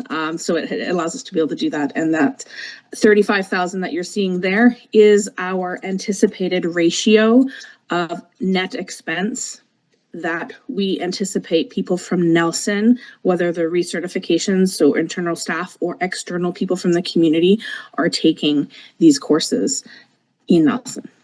Everyone else will have their percentage of ratio, and we're basing it off of trends that we've seen over the last couple of years. Okay, commissioners, any questions there? I think that takes us on to our overhead budget. Yes, and through the chair, there's not really too much in this, except for Craig, just when Craig was trying to explain where we budgeted the union increases. You can see here that in 2025, we budgeted 437,603, and that's where we tried to budget what we were projecting as the potential retro pay. And so that's why the actual amount is less, and then the 2026 budget is less again. The other big piece, I think it's better illustrated as we move into the 5-year piece, but is your MFA debt does start to disappear through this next 5 years. So that is very good. The other big piece here, this is where we track the expense for the other side of the LAP. So the full revenue, so now remember that in our LAP system before, it was a 50% deduction for admission that was just deducted. So there was no actually tracking of how much we were giving. So now that tracking is in here. So what you can see is that up until whenever the actuals were put in here, this year 58,878 was what we gave in LAP subsidy in Nelson. Leisure access program. I'm sorry, thank you, Kate. Leisure access program, and we're projecting 64 or 67 this year. So this is the first financial plan where you've seen that actual cost of that. You said 67, I'm looking at the wrong line. 30. Yeah, 30. Oh, geez, I'm looking at grants, sorry. Yeah, no problem. I'm looking at Yeah. grants. Yes, 38,365 is what we spent. 30 is what was budgeted, and we've got 30,300. So wouldn't we probably recommend putting the budget higher, like at 40? So that we're not gonna end up in a underestimating? We could, it balances. Yeah, that's, yeah, through the chair, that's what I was just gonna say, we certainly could. We've been kind of, so what all that would happen is it nets itself out, so it's just the same. So in theory, yes, we could do that for sure, if that's felt to be a better reflection. Is it not a better reflection? I'm not understanding why we wouldn't. I think for me, we haven't done our final statistics yet on that, so it's where I'm cautious about the numbers, about just making sure that they're reflective. And so I can try to have that done, excuse me, before March to make sure that number, or maybe even before the end of February. Just to make sure that that's in line. So 40 is looking more realistic, happy to make that change. But if I have any concern about that number, even just how we're sort of managing that in the back end and testing this, I might recommend to just stay as it is and we monitor it for a full year. Okay. Yeah, I hear you on that. I know we're on a yearly cycle. I saw a question from Cheryl. Yeah. Thank you. So through the chair, I think there's an error on the requisition lines here where it's asking for 4113663. That was the last. That was the budget we got on Friday, but the one we got today was 4063663. Sorry, you're correct. I didn't recognize that it was showing up here again. This is a manual. We had to manually adjust that, and Okay. I missed that it's in two places. Okay. Good catch. Thanks, Cheryl. Stanley? Through the chair, I also wanted to point out that at the bottom of that page, it should say transfer to A122, not A112. I thought there's both. There are two. Yeah. Yeah, so that's the 86 that we were talking about earlier that was transferred to asset management. That's the 122. Yes. Yeah, and that's okay. It'll be right inside Yeah. the budget. Yeah. But you don't have to manually update that. I don't have to manually. Yeah. Okay, I get that. So, through the chair, Scenario one. scenario one.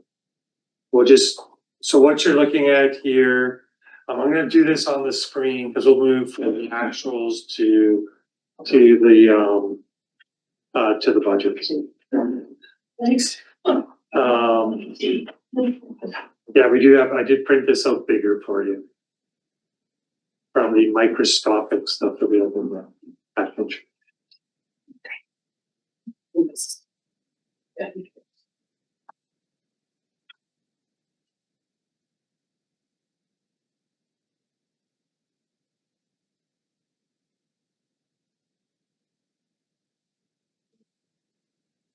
So just this is just scenario one, so this is the way the budget is currently set up.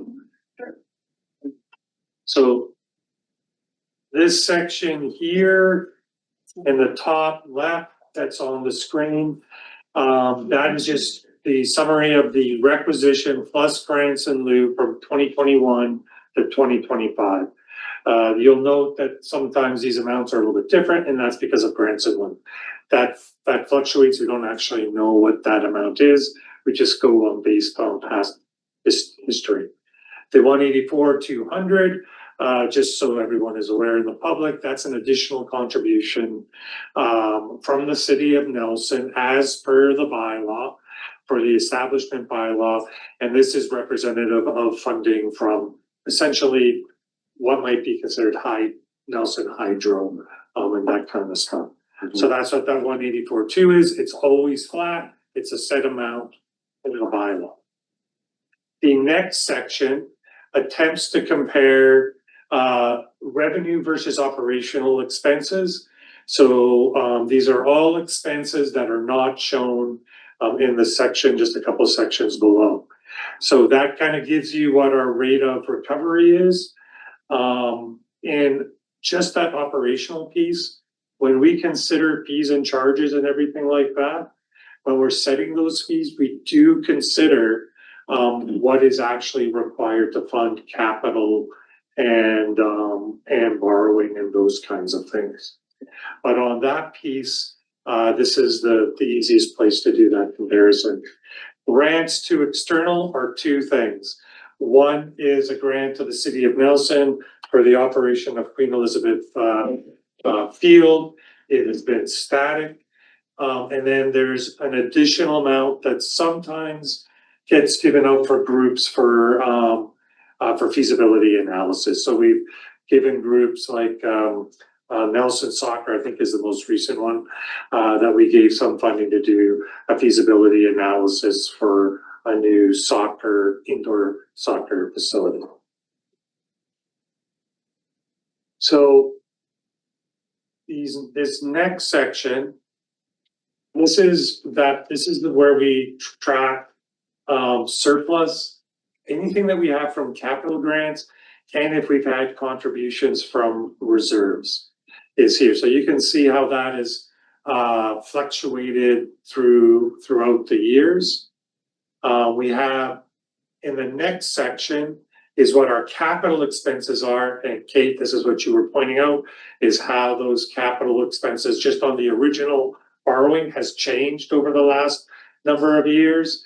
In 2024, it went from 461 to 499, and in 2025, it's 672. So that has been a fairly significant change. You can see where we've actually contributed to reserves in 2023 and 2024, and what our capital expenditures or asset renewal and engagement has been. So for example, the engagement that we did with the city of Nelson for facilities is also in that line. What is interesting here is what we're showing.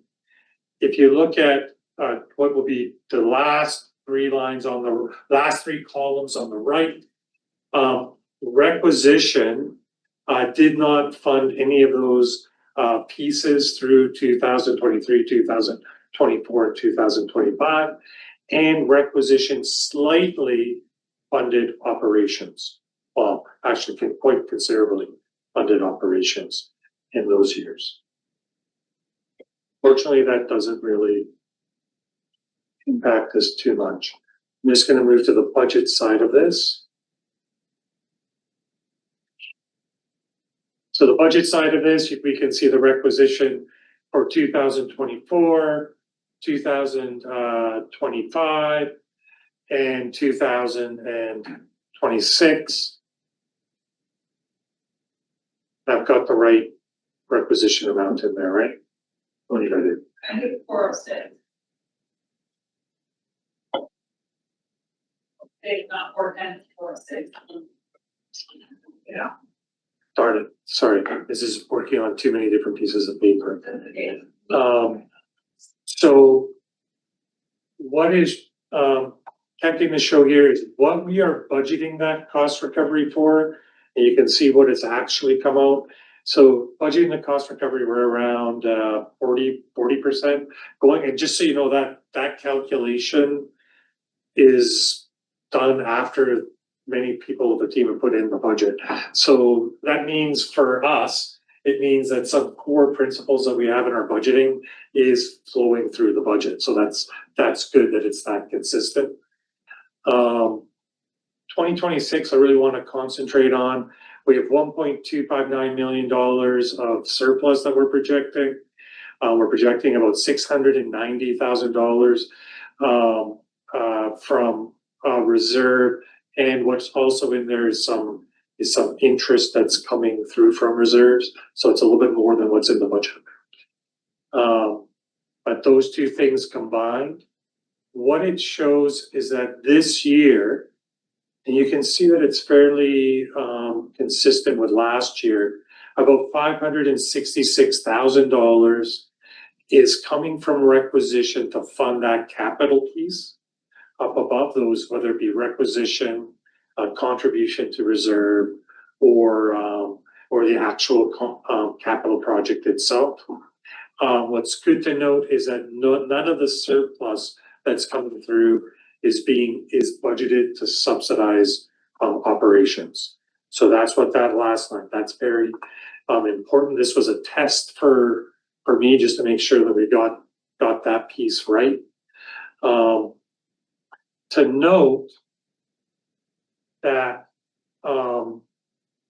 as we move through, you can see I want to really concentrate on this line on the screen. Oops, everything.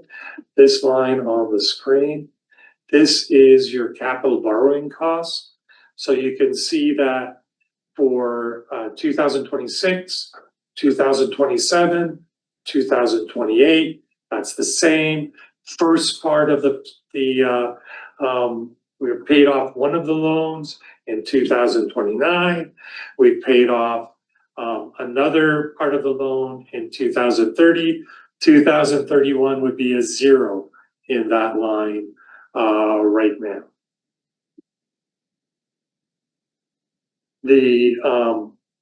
So what you're seeing in this illustration is that in 2029, I'm taking that difference between the 602 and the 667, and that's going into reserve as a contribution to reserve. And then in 2030, again, that difference, that's the difference all the way from that 667, $611,000 into reserve. And I've heard that discussion around this table that as that started falling off, we wanted to make sure that we were identifying in future plans that was going into reserve. So that's what that is showing there. So that line that says requisition funding capital reserve borrowing is the reserve balance, it's like the bank account? Sorry, Kate, I'm just gonna highlight a line here and you just tell me yes. This line? Yes, Yes. so that's kind of like the reserve balance. No, not reserve balance. Okay. That's what is being funded in those between capital Going works. into the Yeah, reserve. between capital works and contribution to reserves and what you're paying to debenture. No, That's what that number what is. he's saying is that is a costing of what you spend on building reserves or spending on capital or paying debt off to deal with capital. Can we get a line that is the reserve balance somewhere? Yeah, it's gonna come. That's at the Great. bottom. Okay, is it? Okay, I got Yeah. that. Thank you. Oh, it's there, it is, I see it. I'm with you. Thank you. They really- This is where I was trying to see that 600. Yeah. I got you. Yeah. Thank you. So in these future budgets, the important test is anything that is there anything that's subsidizing operations that shouldn't be? Answer is no. What is it that we have in requisition and that's actually funding these capital pieces right now? That is this number down here. that's from requisition from capital. You can see that it grows with the, it's growing as we're moving forward. So these lines right here are our current reserves for S 226. There's 26,171, you'll see that stays flat. Note that doesn't really stay flat. There's interest that gets put into there. But that was set up a long time ago for funding a future master plan. And it hasn't been, it's there. It's the commission, just know that it's there. If there's something that you want to fund, you have that funding available. The 832,640, that is your capital reserve. That is what this service eventually at some point in time has put into reserve. The 16,381, that is the leftover, sorry, I shouldn't say make it sound like that, but it's the unused portion of the growing community fund allotment to S226. So what you see as you move forward here is how the reserve fluctuates. So this year, we're projecting to use some reserve. For that So unit, that $1 million unit, mostly the refrigeration. refrigeration. So that means that in 2027, the reserve balance will be, just want to make sure. At the end of this year, the reserve balance will be 144,717. That's not a perfect number, because it will change. But based upon, and I guess Craig will say, as the facility condition assessment work gets completed, that may impact this planning piece here. But we have planned work in 2027. So there's another contribution from reserves planned in the current financial plan that takes the reserve balance from 144 to 49,000. Okay. So that in the end of 2027, it's 49, there's 92 in there. The final year of downward growth, just looking at the numbers that we have in the budget right now, is 2028. Making sure 2028. So and then now your debt is being paid off, and that's starting to go back into those reserve balances. So the relationship here is this top piece. So in right here, this is the part that scenario 2, I'm going to make a suggestion. Yeah, you didn't scroll up on there, and I know where it is.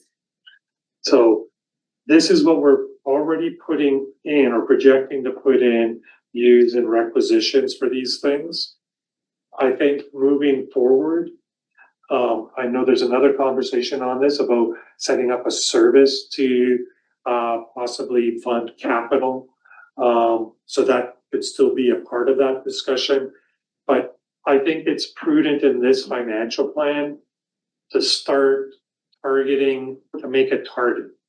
And that is that in 2030, that number right now that says 809,933.5 should be about $1 million. And to do that, it means that in 2027, you increase requisition 50. You increase requisition additional 50, so it's another 100 in 2028, and it's 150, and then 200. That brings it up. You scale it up to that year. As when we were talking about the pool, we know that any future capital work is not right now. if it's mechanical costs and pipe just seem to be escalating at something that's not normal in the industry. So really think that we need to start putting that solid plan together. What I'm gonna do is the second page that Tricia handed out. I'm gonna go to that part of that page, because this is the only section that really changes.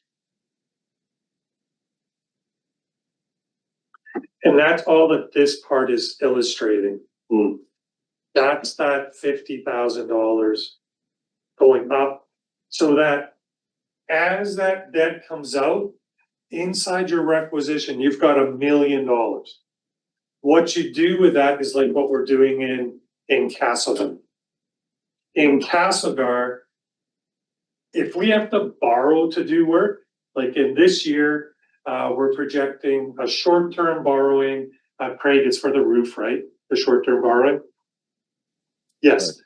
So we have to do a major repair of a roof in Castlegar. Like I can't remember.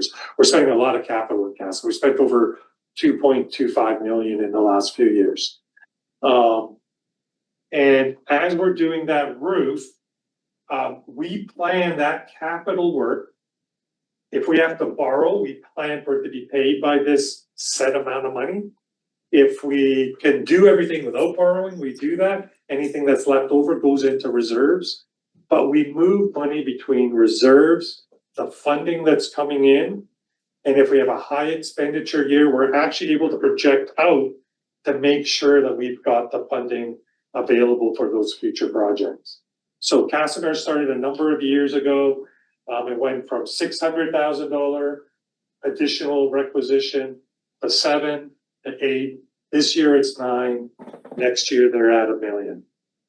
And that has worked really quite good to contain this capital project discussion and separate it from operations almost, which is something that I know I've even heard around this table. It's worked really well. So this doesn't get us to Castlegar-like figures in the same time frame, but it's a similar strategy.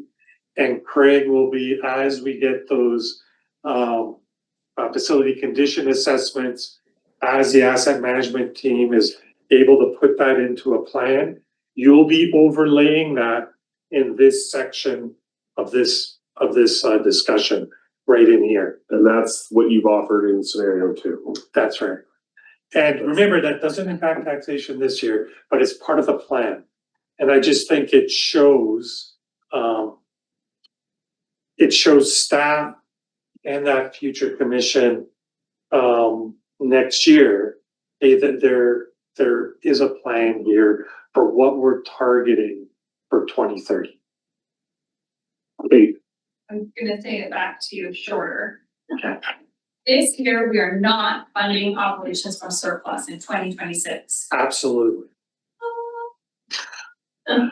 Next year, in scenario 2, there is a proposal to increase requisition by $50,000, and each year up until 2030, add an additional $50,000, such that it shuffles down to,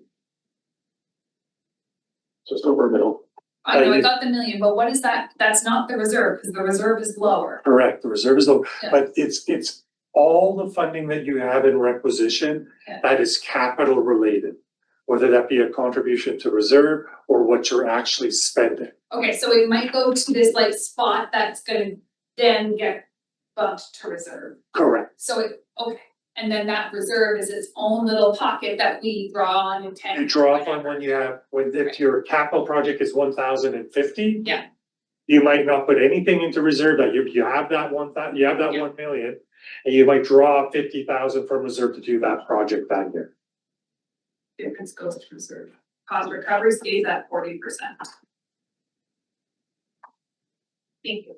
Oh, we don't actually have a percent requisition increase on here. That, like, people love that. I know that Commissioner Yeah, Graham loves that Yeah, number. so, on the, where I put the requisition correctly, Yeah. it's about, I can't remember if it's 3.4 or 3.5. And that, the one thing that, again, that is that there's 26,000 from what we presented last December, there's the $26,000 for funding the administration of asset management. Which we saw in that one. Yeah. One.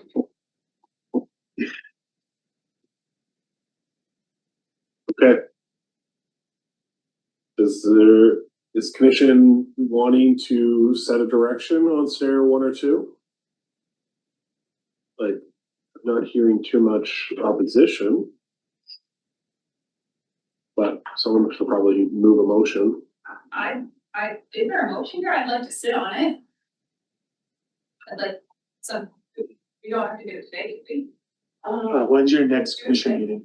So we actually having a meeting in Vancouver and March 20, yeah, it's after board. it's back to the board, so this goes to the board for final decision. Oh, Remember, our ICPA has much truncated time to decide how they're gonna tax all of us, and we haven't seen.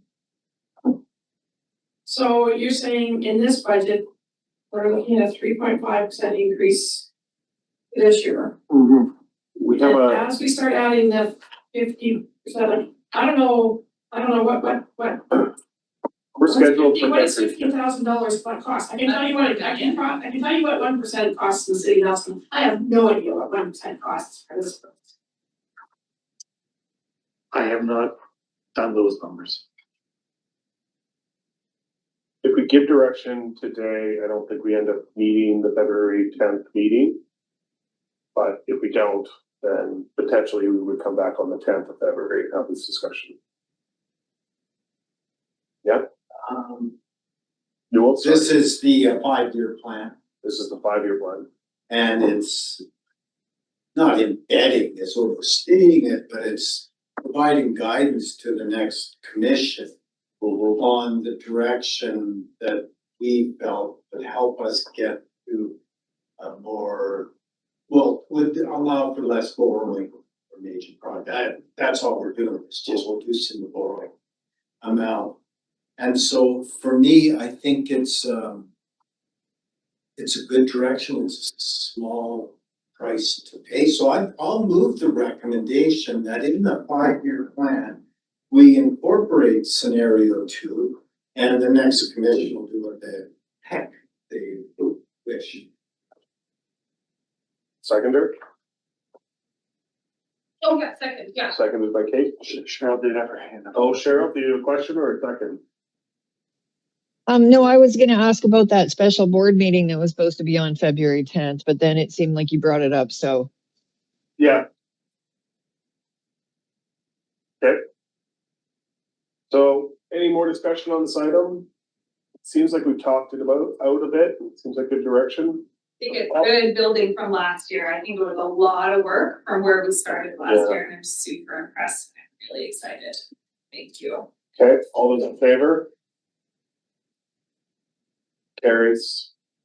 All right, Thanks. So nice. And then that takes us to our meeting dates. So I think this means that we don't need our February 10th meeting.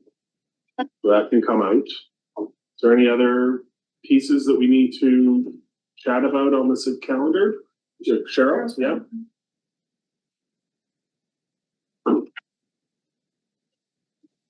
Sorry, yeah, the one meeting through the chair that I wanted to bring up was June 16th. That meeting is like, it's CSLAC that afternoon, and then, rural affairs the next morning, and resource recovery the next afternoon, then board. Like, that really puts additional pressure on the rural directors to hold that meeting on that day at that time. So if there's another possible, otherwise, all of the rest of them are okay. It's just the one on June 16th that is, We would we typically skip that because we have all rec on the 24th, so I can't remember why we had the 16th. Maybe it was one of my wacky ideas. It's the fourth. June 16th? And fourth under new business on this agenda. This piece of paper I got.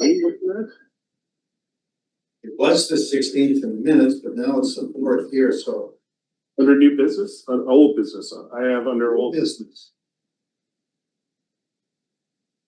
Closed meeting. We're getting rid of June 16th, or what are we doing now? What is on it? That's the minutes. Right, That's the minutes? yeah. Yeah. So the minutes, they didn't, that didn't translate. It's the minutes. So I see what you're saying now. One page too many. So it's supposed to be on June Sorry. 4th, according to the minutes. One page too many. Can I ask a question, Jared? Which doesn't make any sense because we'd have a meeting on the 27th, so June 4th doesn't make any sense. Let's These just aligned finish with it. with the parks. We didn't actively align them with the parks.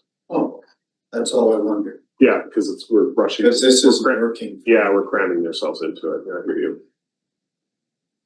So June 16th is out of there? Typically would be. Okay. Okay, any other flags? February 10th is fine, too. I'm just looking at what's in the minutes, in the. Yeah. Yeah, February 10th, if we're, February 10th, so we don't meet until April the 29th. okay. So, An all reckon. yeah, All right. this is all recommended. Day is all right. It's just lots. Beginning of April. Should be. I can share. All right. Are you laughing because I don't have to worry about it? Oh, yeah, your calendar might. At least he didn't say it, okay, April 1st. April 1st. Okay, so can I have a mover for these proposed dates? So moved. Oh, and it's a Move second. Newell's, seconded by Kate. All those in favor? Yay. Okay, and that takes us to a potential service to fund capital improvements. So Just to clarify, the April meeting, was that date changed? Is that what I heard? no, April no, 20 it's not. We were talking about all rec. Okay, gotcha. So Thank we're you. we're not changing our April meeting. Just remove Feb 10 and June 16th. Yeah, that's right. Okay, so there was, in discussions with staff, building off of the engagement we've done around around the campus and the need to contemplate a question to go to referendum around the desire from the public or the indicated desire from the public to potentially fund capital liabilities. This recommendation was here to have staff give staff more formal direction to come back with us with some contemplation of what we might ask around additional taxation to fund capital. Go ahead. I'm gonna say it back to you. This is a request for staff to come back with language around what a referendum question could look like to respond to the rec study, the campus study. Yeah. That indicated folks would be willing to pay more to fund ongoing repairs, maintenance, and even new projects. And process and the process that might happen and the impact on our budget.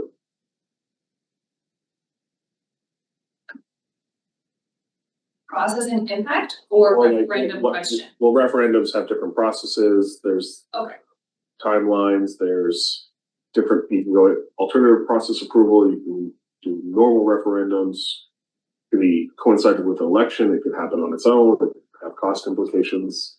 Is that enough time to April to do that kind of research? Through the chair, those, like, things like the type of the type of referendum, what process could you use? Those are pretty easy, pieces of this kind of standard piece. To Tom, I will work on that report with Trish. So I'm just.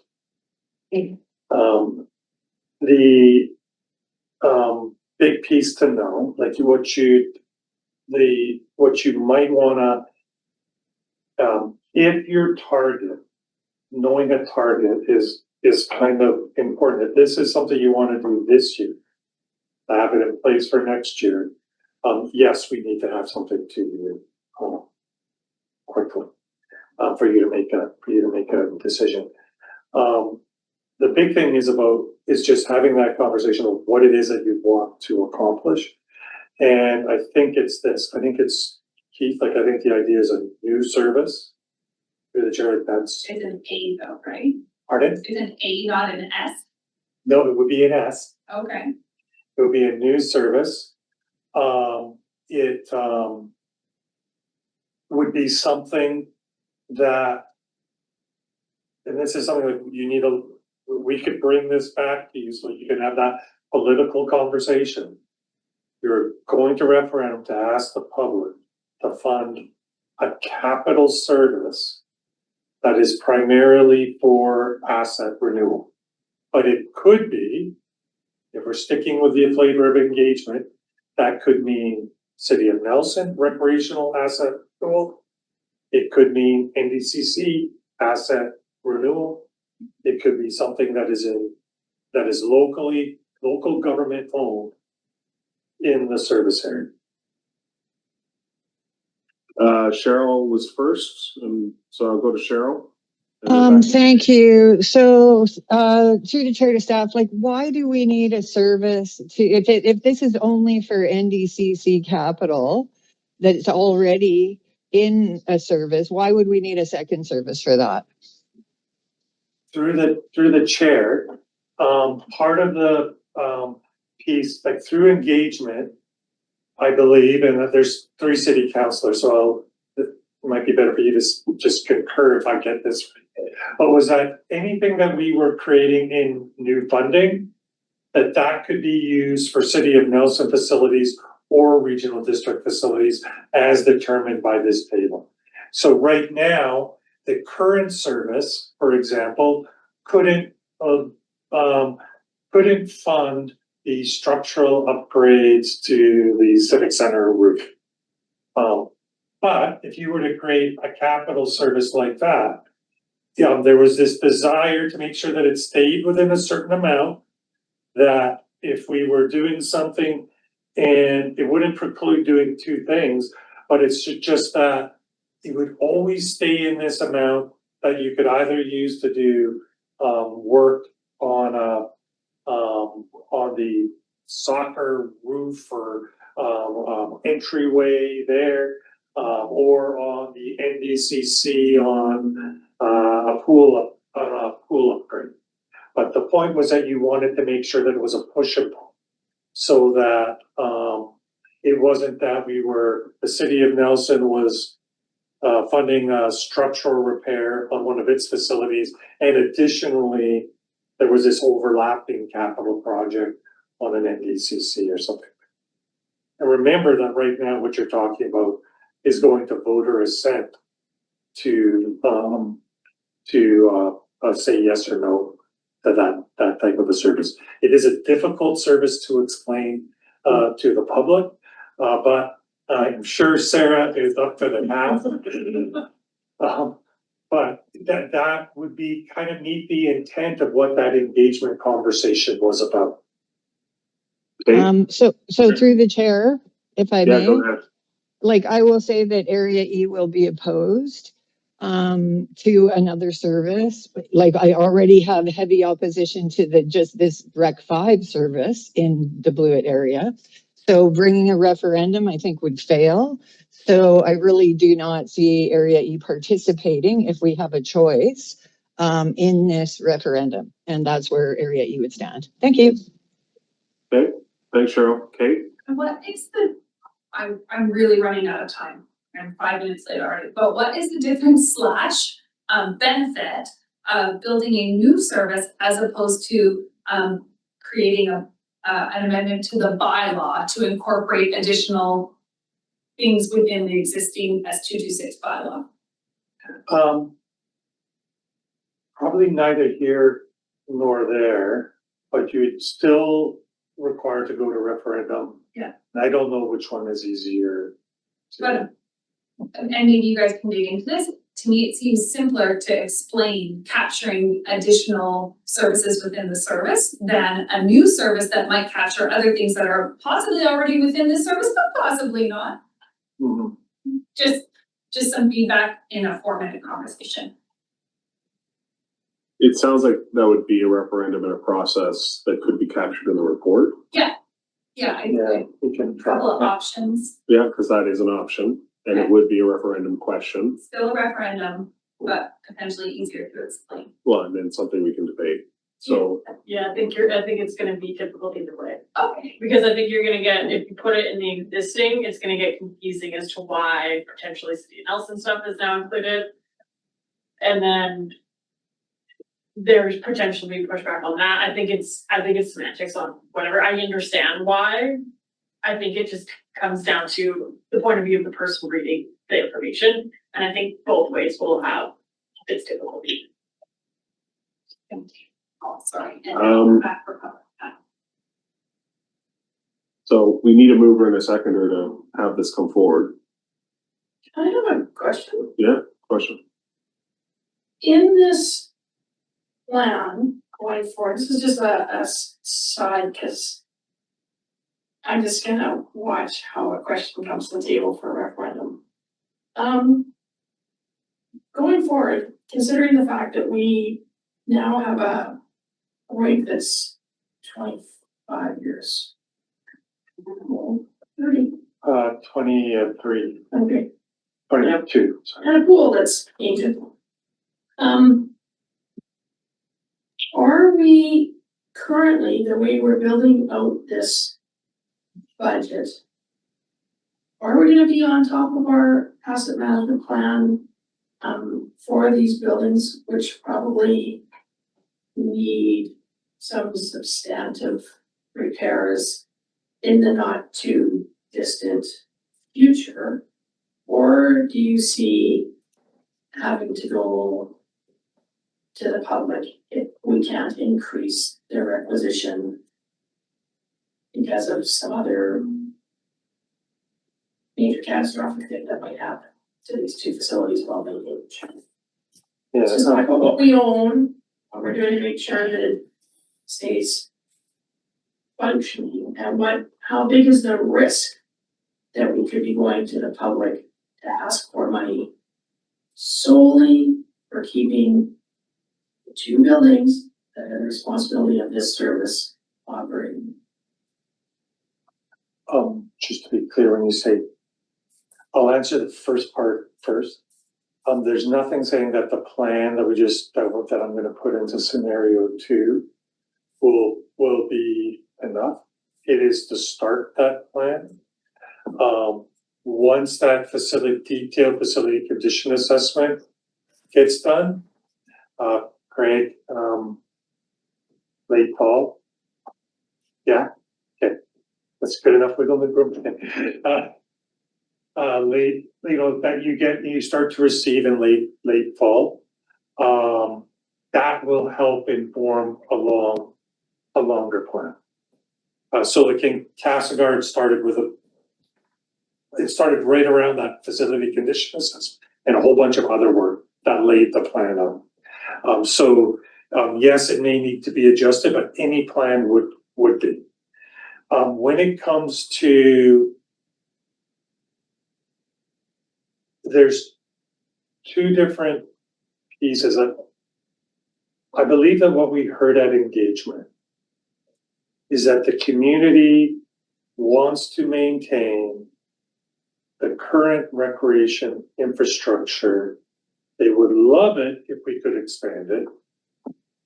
But the amount of money that they indicated that they would be willing to support is probably more of a really maintain what we have well.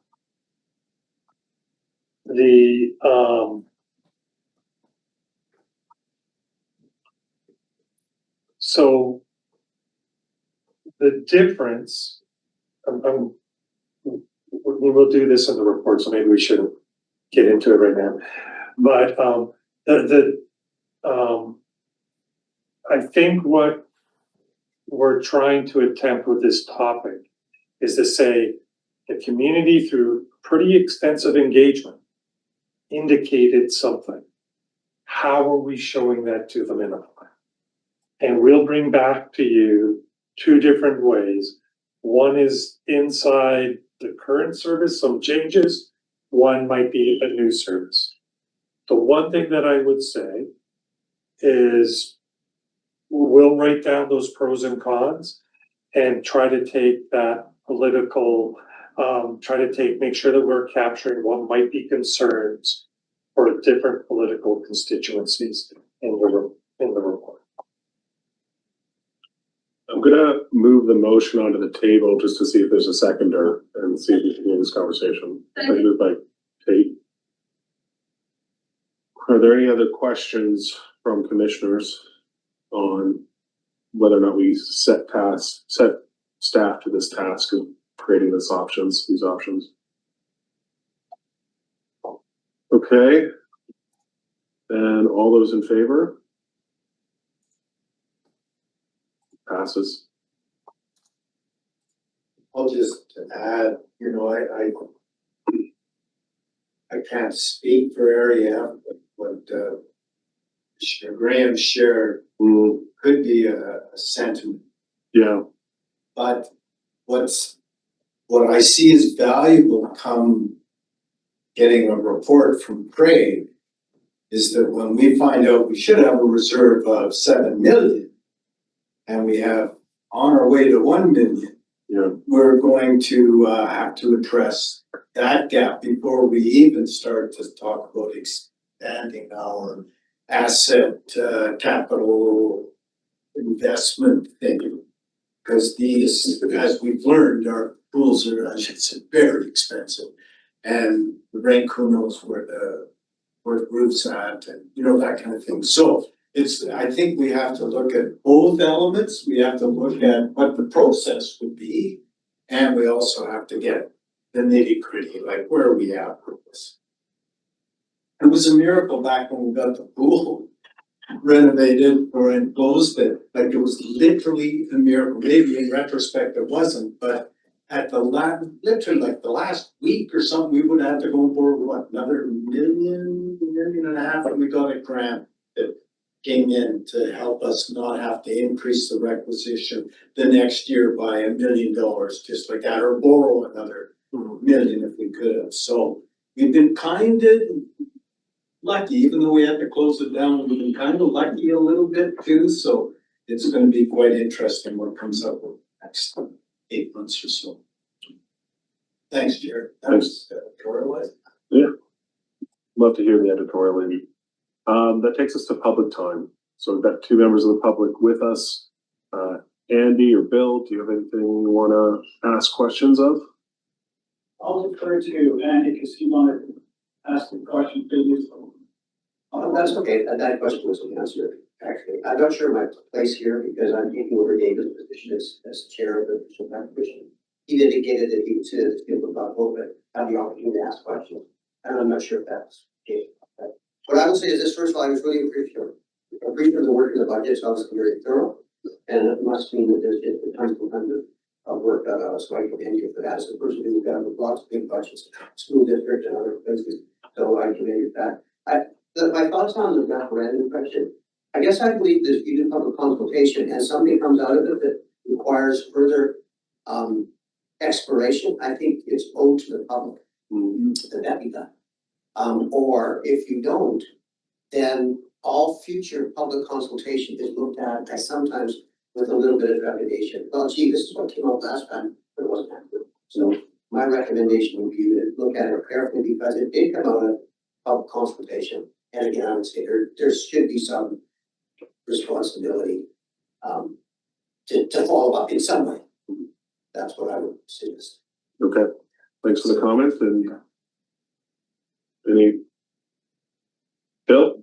I'd just like to concur with that because you and I have talked about this before. I want to ask a question I'm not prepared to really answer, and I would give you the college.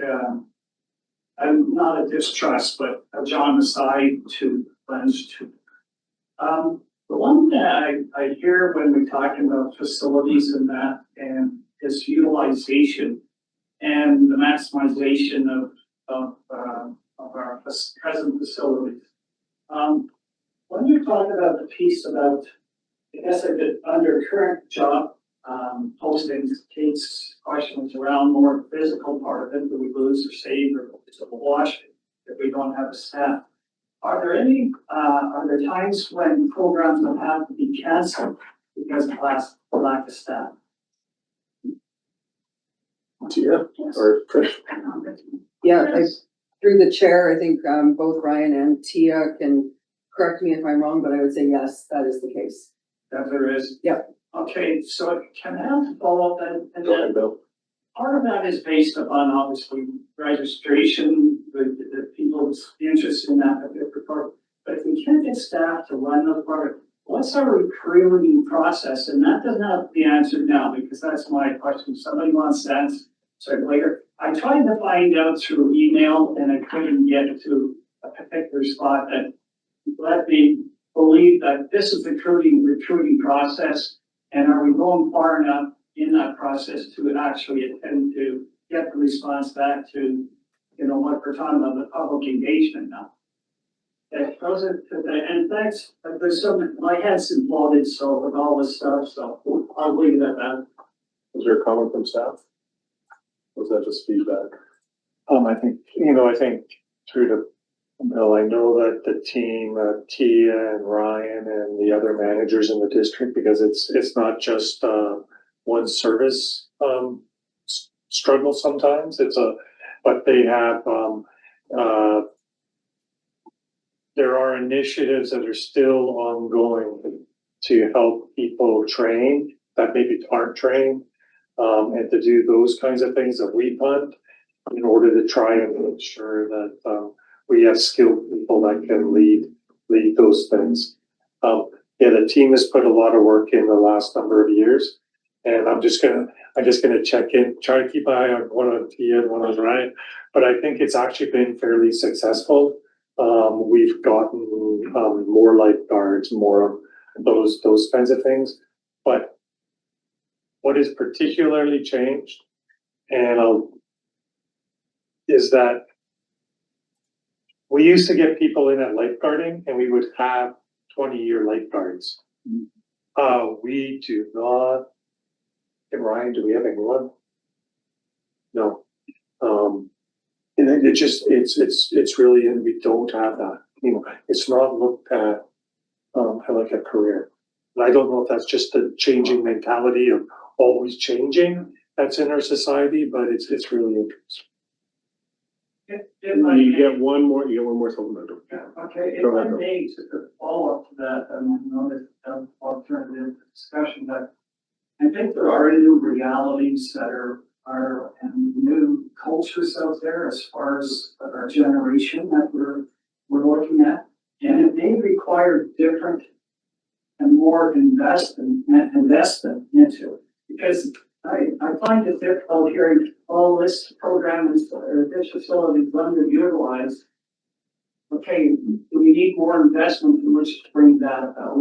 Yeah, I'll leave it at that. Thanks. Thanks, Bill. If I could just ask, just to clarify, because I apologize, I was in the meeting in November, I was traveling. So the review that's being done of facilities, correctly, is that sort of a state of the union? Where are we at with everything? Or is that a process to say what do we need next, or is it both? So we're talking about those facility Yeah, condition that assessment. Craig was good. Craig can explain more better what those are. Yeah, through the chair, real quick, we did facility condition assessments about 5 years ago. A very cursory visual assessment of our facilities and did a straight line data analysis of the life cycle of the assets, the various components, and then the cost to replace and the estimated remaining life. And so that came out with a program for us that data isn't complete. So what we're doing now is a more comprehensive look at the actual assets in situ, how they're being operated. And as an example, a boiler that's scheduled to last 25 to 30 years lasts 15.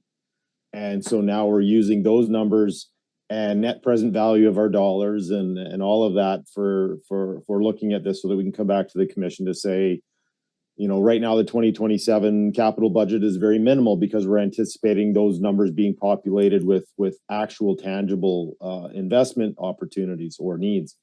So that's what that project is intended to do, is to give us more refined data and data that we can trust to inform the commission on decisions.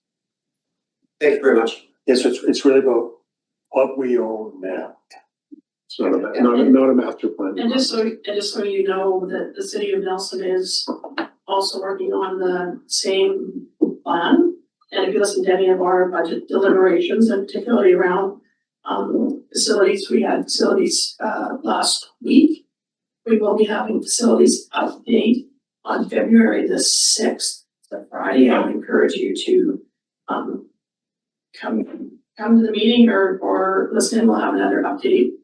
But so far, our numbers are easily showing that we currently have in the neighborhood of over $4 million. Like, at this point, we would need an additional $4 million a year to maintain, not improve, maintain the buildings we have in the city of Nelson. As some of those biggest maintenance costs are in regards to our specific, what would be considered recreational site buildings. Okay, thank you. February 6th. Okay, February 6th. I see that. I don't think we have anybody online other than recording. And our next meeting is gonna be April 29th, as we've laid out earlier. So move adjournment. Okay. So moved. We're done. Thank you,